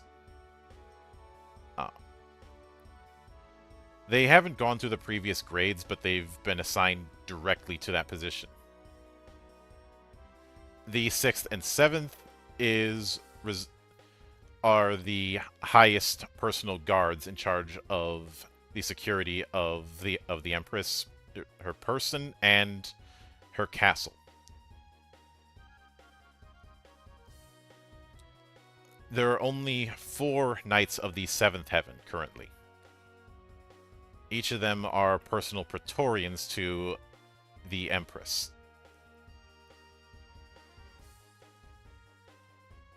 And Kisidan, the Empress's mentor, is their leader.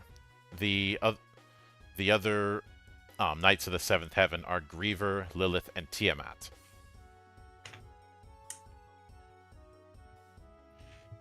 Subtle names? Yeah, Very subtle. very subtle, and totally won't go and potentially be like betrayers or anything. Well, that depends on someone's campaign, but obviously not every supernatural creature was destroyed after the War of God. A lot of them went into hiding, and some of the ones formed an organization for preservation, essentially. But the idea is to still keep their presence secret. Kind of like the Masquerade in World of Darkness. So it's One not private really nature preserve. It's not really a group in terms of being that unified.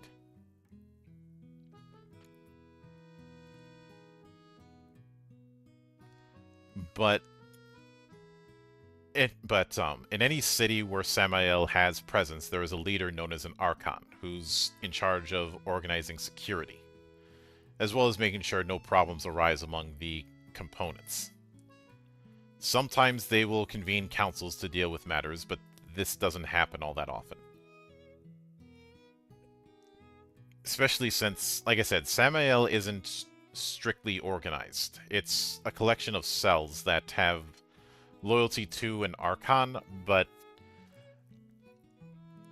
it's not like a major political organization.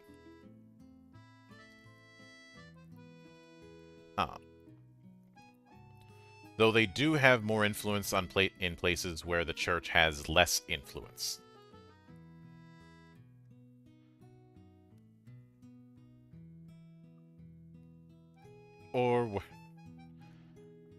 And of course, not every supernatural being is in Samael.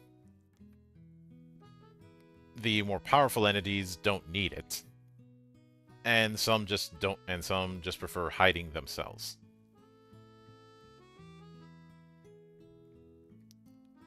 But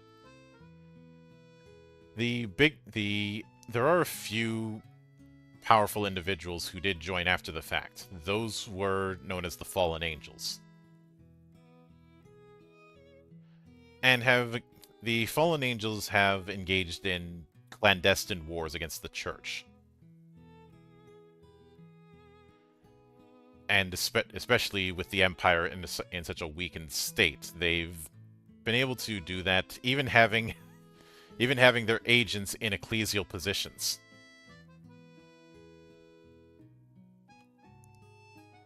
Their ultimate goal is to try and replace the Archbishop with their own puppet.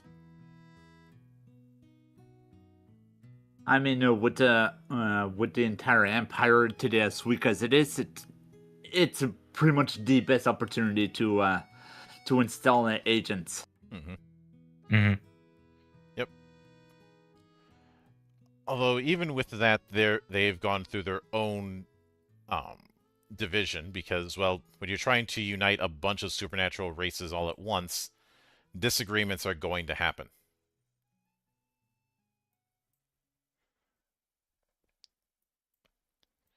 Although we've seen that as a major theme of, and this is why I said the Warhammer comparison doesn't work, because there's a much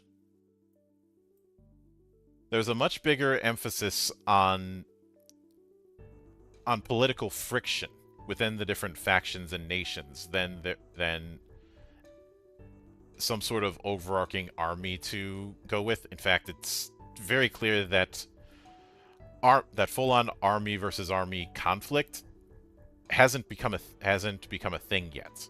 Everybody's in a protracted Cold War, which is why I made the World of Darkness comparison, because what is the modern Knights if not one giant Cold War between different secretive factions? Indeed. No one can seem to get along. Yeah, all the factions want to be in charge while also making sure that they don't get caught. Mm-hmm. Oh, yeah. After all, you can't advance your goals if everybody knows what you're doing. Mm-hmm. Yeah. And then there is Black Sun, who could be considered the first full-on corporation in Gaia. They do a lot of buying and selling of all manner of goods and services, including supernatural stuff, and more illicit things, more special goods, if you catch my drift. I mean, they like the Black Sun is a honest business that follows the laws of each province that they're in.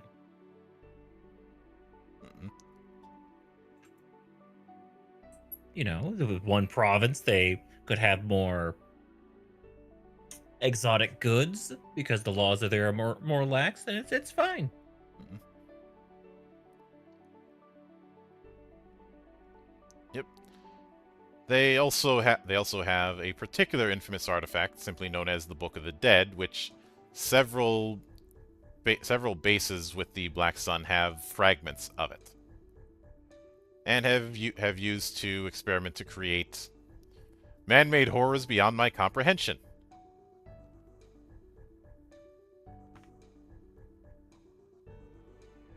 Like Goose.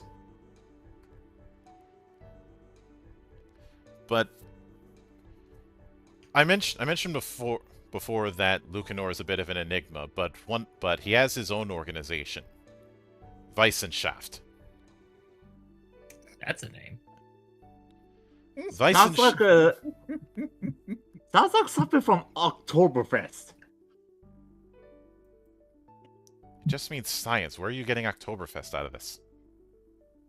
No, don't mind me to that. That's just never mind. But its members consist of scientists, alchemists, and warlocks that he's gathered.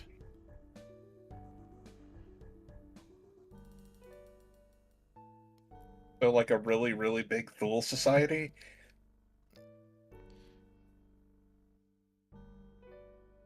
It can certainly be that, and is very secretive. Divisions carry out their own experiments. They have a very sophisticated security system, so nobody goes in and out if Lucanor doesn't want them to. Most of the presence that Weissenschaft has is in Lucrecio, though they have started to develop divisions in other lands.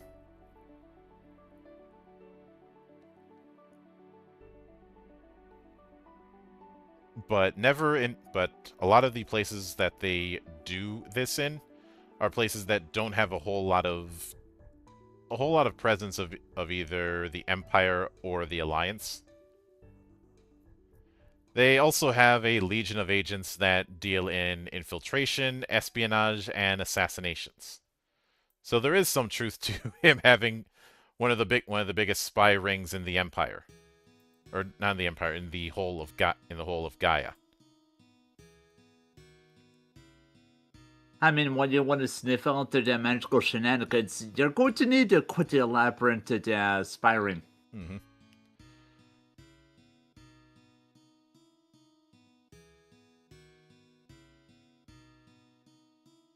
Plus, Lucanor himself, while leading this organization, is an enigma to pretty much everyone.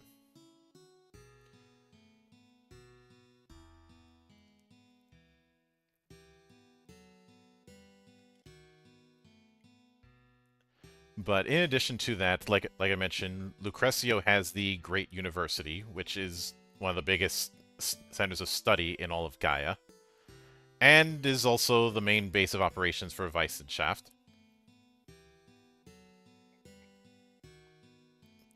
And because of its setup, it's also used as a recruiting ground for new talent.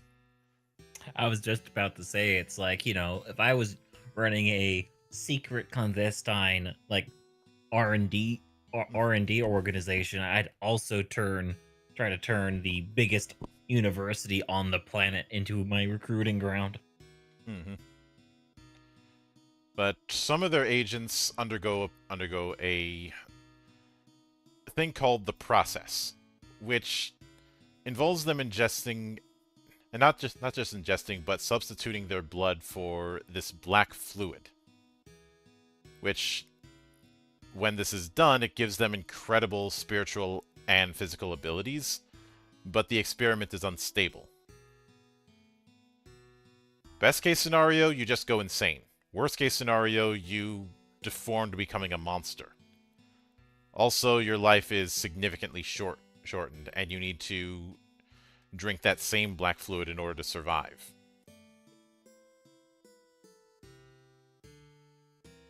Nothing ventured, nothing gained.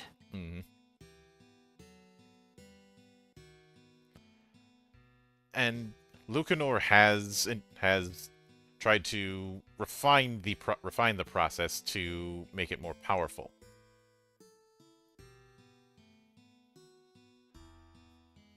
But a lot of the You know, people, Lucanor reminds me of the Elusive Man.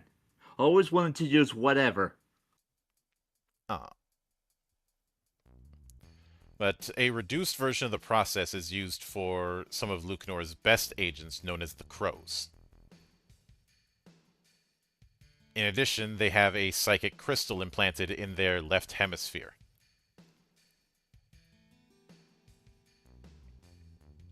Which, in addition to the physical enhancements that the process gives them, also gives them the ability to develop psychic powers.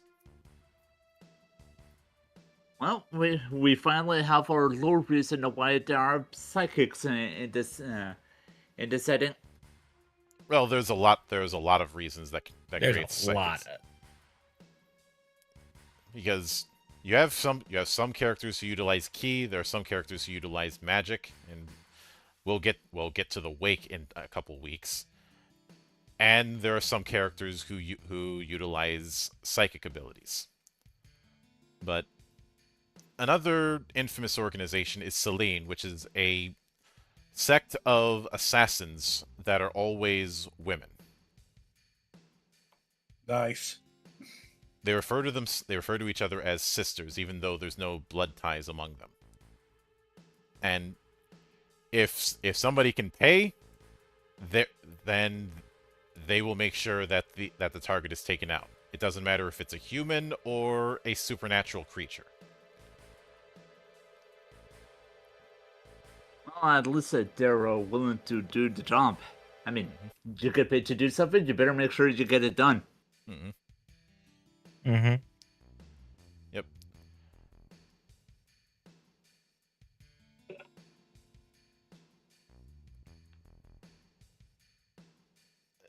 And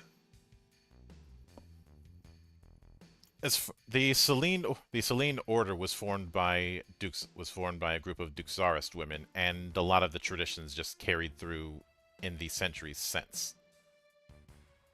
They were small. They have one island that is their only real office, but the legend itself is enough.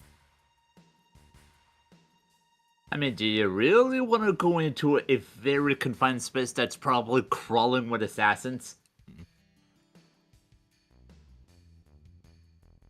There's also the fact that if you end up trying to break away from the place, then they have somebody for that. Kali the Executioner.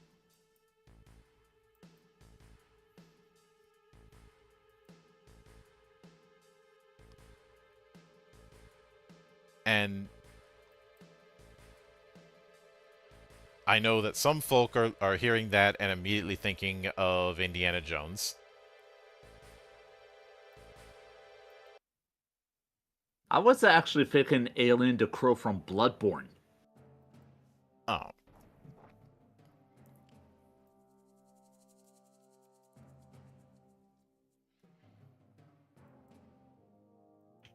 Which I could most certainly see that. Although I'd hesitate to say that the setting of Anima has a whole lot in common with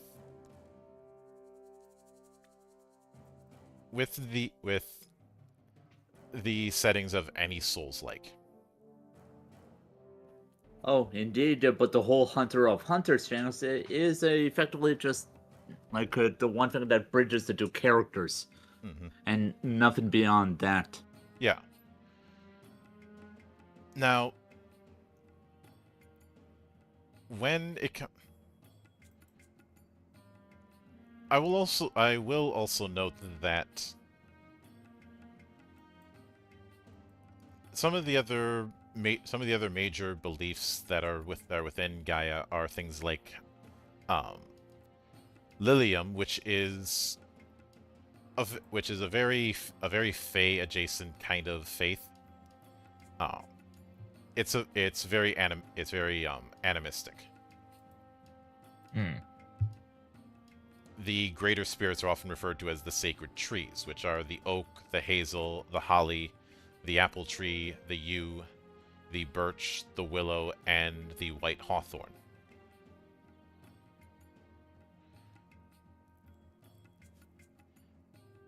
It tracks. Mm-hmm. Of course, then you have Shukoyami, which is basically legally distinct Shintoism.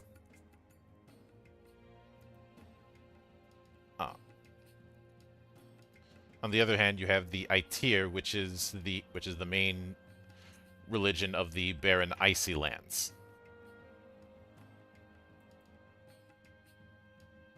And has a very hierarchical structure that's not far removed from Norse myth, but also has the idea of pantheons divided into houses. There's Vadir, the House of Heaven, the House of Eternal Ice, the House of Dream, and the House of Dreams, as well as things like the Three Beasts.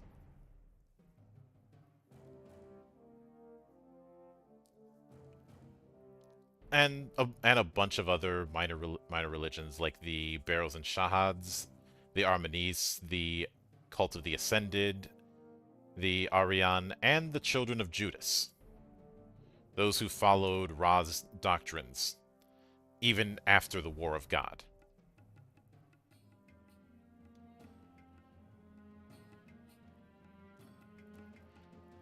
And of course, there are a few other organizations to note. The Magus Order is a secret society focused solely on the pursuit of magic.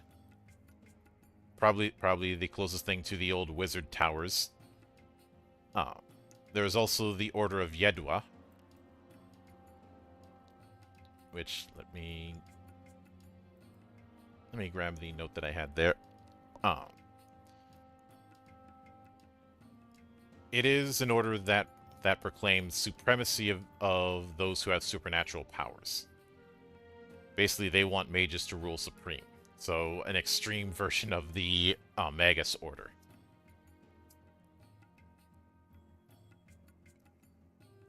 The Magus Order is just a wizard's guild. The Order of Yedwa is a more militant one.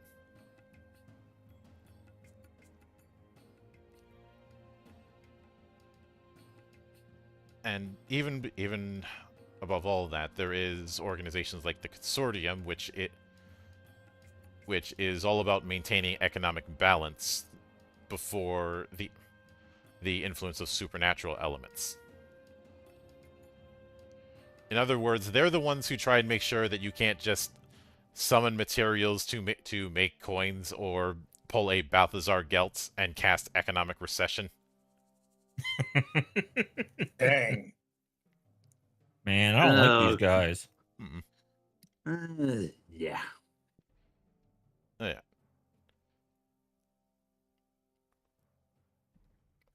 And of course, there's also the Traveler, who their particular organization is just a group that works for a wide variety of principalities and citizens. Essentially, think of the Brotherhood without banners in Game of Thrones, but actually relevant.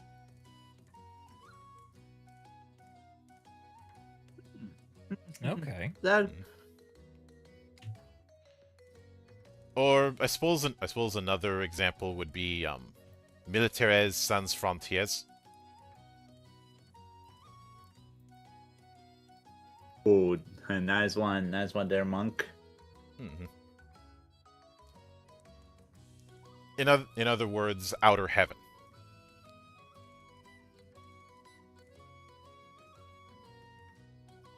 However, this is a case of Outer Heaven that was actually successful.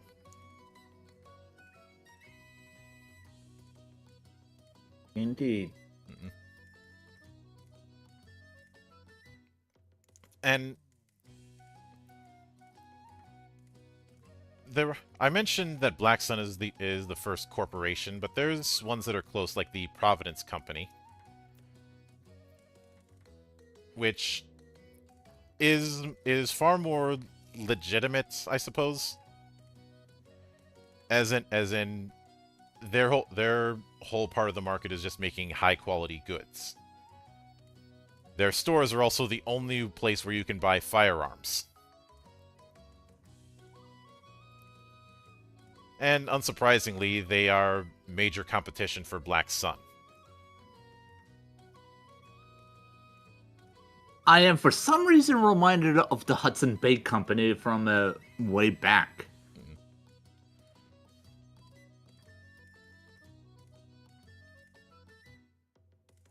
But in addition to that, you have things like the new Conclave, which was formed by Elhazred when she was still around as Supreme Archbishop.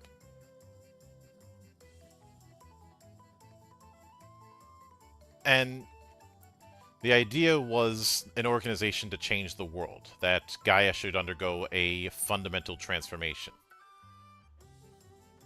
The problem is the members of it didn't exactly agree on how that should be done. And of course, when Elhazred disappeared, they went off and did their own thing.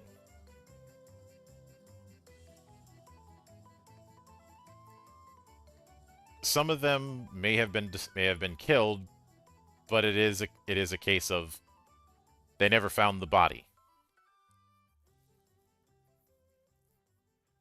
You always gotta find the body. Mm-hmm.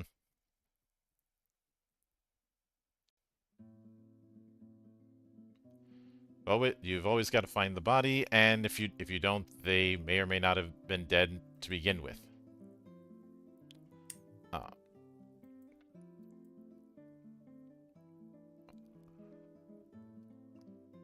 But a big reason why I'm focusing on all of this is to illustrate the kind of setting that Gaia is. And we haven't even gotten into the deeper parts. In a couple weeks, we'll get into the more supernatural elements, but I wanted to focus on the non-supernatural first, before we get into the crazies. But based on what I've said throughout this, what do you think of the kind of setting that Gaia is and the kind of fantasy it wants to be? Sounds like it's got a lot going on, but hell, at least you're never bored because there's never a dull moment. Mm-hmm. Indeed. Like, who needs enemies where we could just pretty much just screw each other ourselves over to death? Yep. In addition to that, there is a clear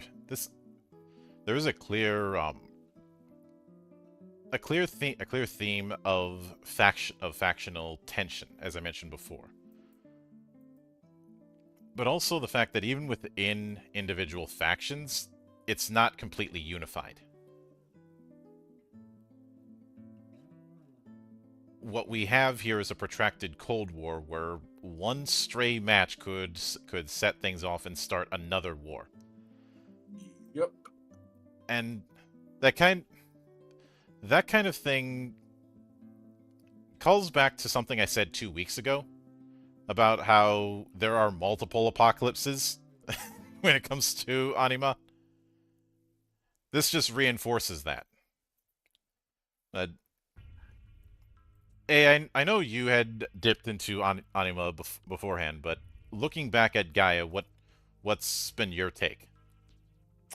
It is the best way to describe it is it is a sandbox where both the players and GMs can kind of just do whatever they want. Mm-hmm. It's like, oh, you want a campaign that's more political, like more political and less combat oriented. Okay, we have your regions over here. You want more You want to just be a bunch of asshole pirates? All right, we have this spot over here. It's definitely something. It's like out of the box, like the setting out of the box with very little to mess with. That you can tell all sorts of stories, and potentially even have them all be intertwined at a higher level. Indeed, like you could do something in the session 1, and pretty much you'll have to deal with the ramifications. Let's say like session 3 or 4 in another area of the world. And this is why I reinforce what I said earlier, that while this is very much channeling console-style RPGs in a lot of elements, I feel like this has a better understanding of the genre fusion that's within those kind of games, more so than a lot of other people who claim to be emulating that. Because I look at let's look at some other well-worn settings when it comes to high fantasy. For example, Dragonlance.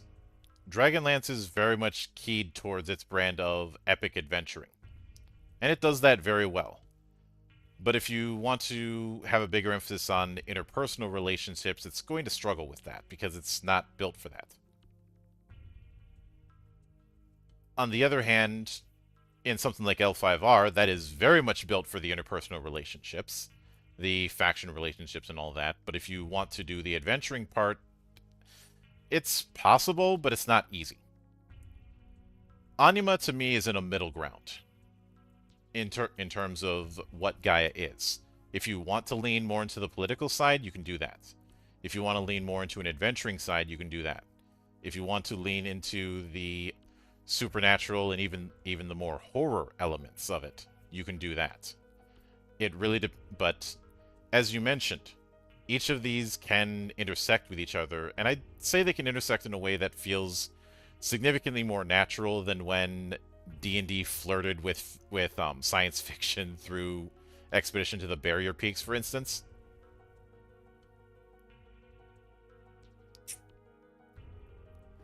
I pretty much just tend to stay away from anything D&D nowadays, so I don't follow what you were getting at.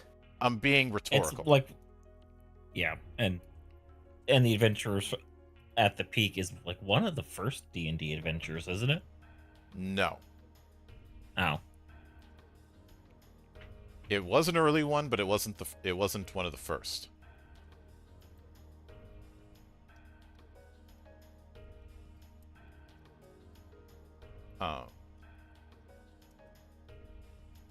Let me double check when Expedition to the Barrier Peaks came out. Like, I know it was really old. It came out in 1980. I never heard of it. As part of the S series.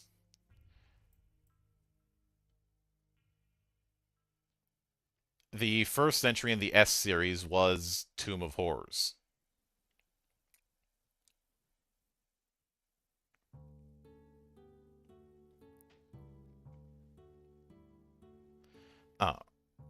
The special series of modules.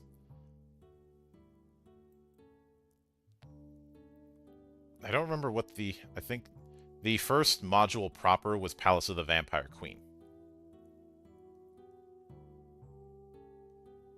Although it wasn't licensed. It was a standalone thing.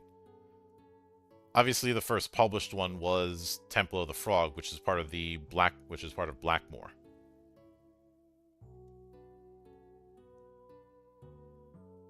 And that was in like 75-ish. But the point is, whenever you have a case where fantasy ends up leaning it a little bit into science fiction, you have a lot of folk who are aghast at the concept. But if you look at a lot of console style RPGs, you see that is very common. Like, there's a lot. That's why I use the term Gestalt fantasy in my writings. Gaia I think, has a strong understanding of that concept of Gestalt fantasy, especially when compared to its contemporaries, which I think is why the setting lives rent-free in the heads of the people who play it, and why you can still have lore arguments about certain characters within Gaia, even to this day. Like Gaia's definitely one of those settings where fuck, I had a point. Now I forgot what it was. Mhm.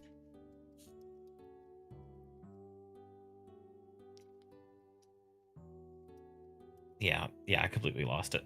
My bad. Knowing our luck, you'll end up getting it back right after right after the show. You know, I don't. Now it is gonna happen.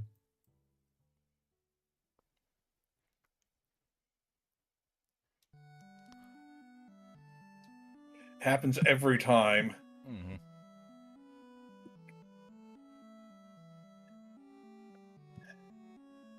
Yeah, same here. I was about to say something, now I just completely lost it. Yep.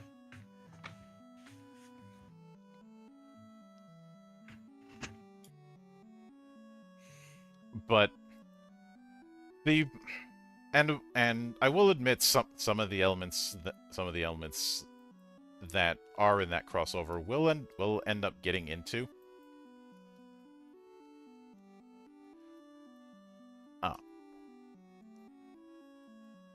I would say, especially the case when it comes to the three major types of supernatural power: Ki, magic, and psychic.